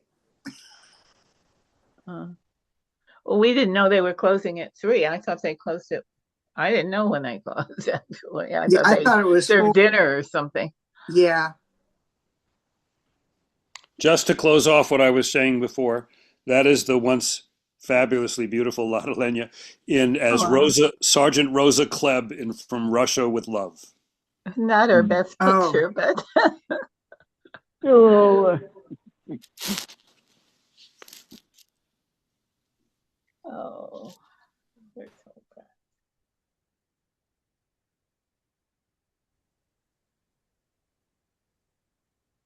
Wow. Well, are Betsy, we you're done? muted.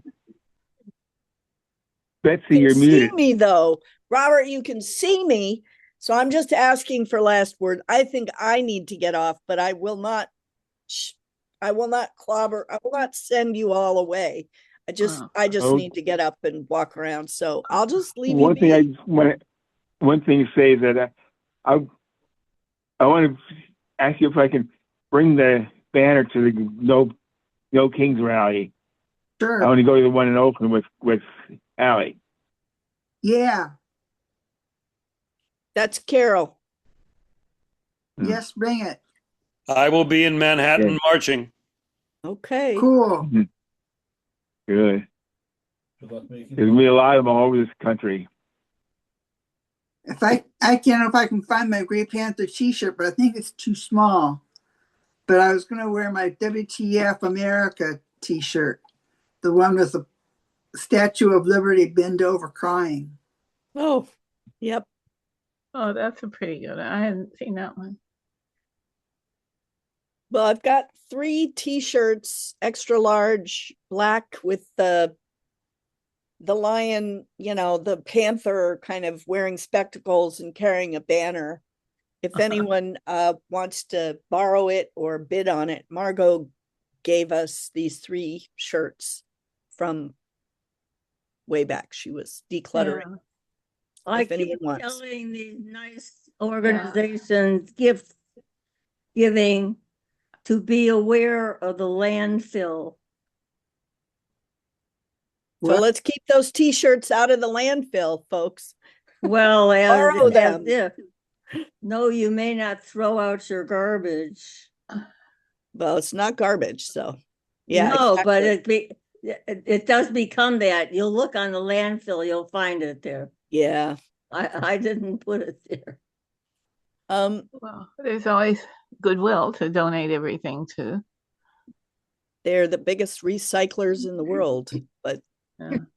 I wanted to say, I'm jumping in again.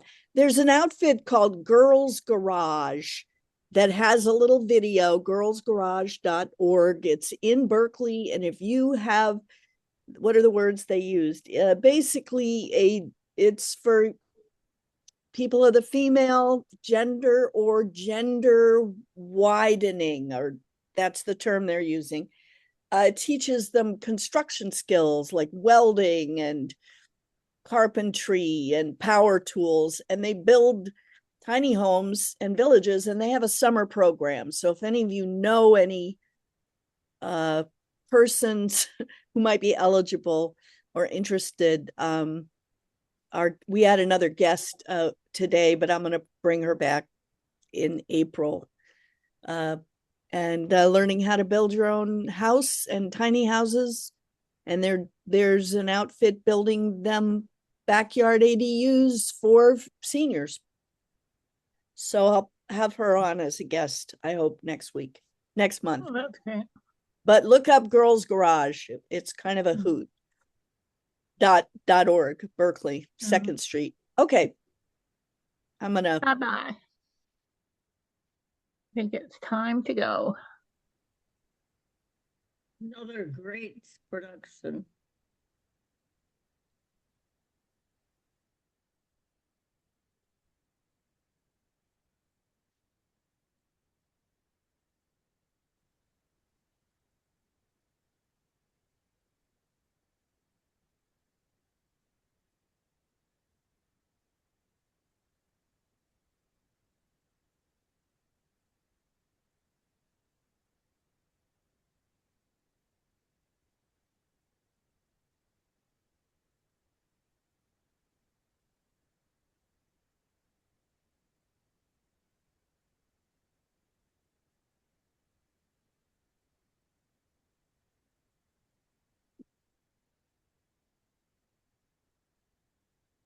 Dirk, we're saying goodbye. Thanks for coming. Bye-bye, Patrick. Goodbye, everybody. Carol. Thanks, Norma, our stalwart, fierce-hearted person. You're a fierce-hearted person, Norma. Thank you for being here.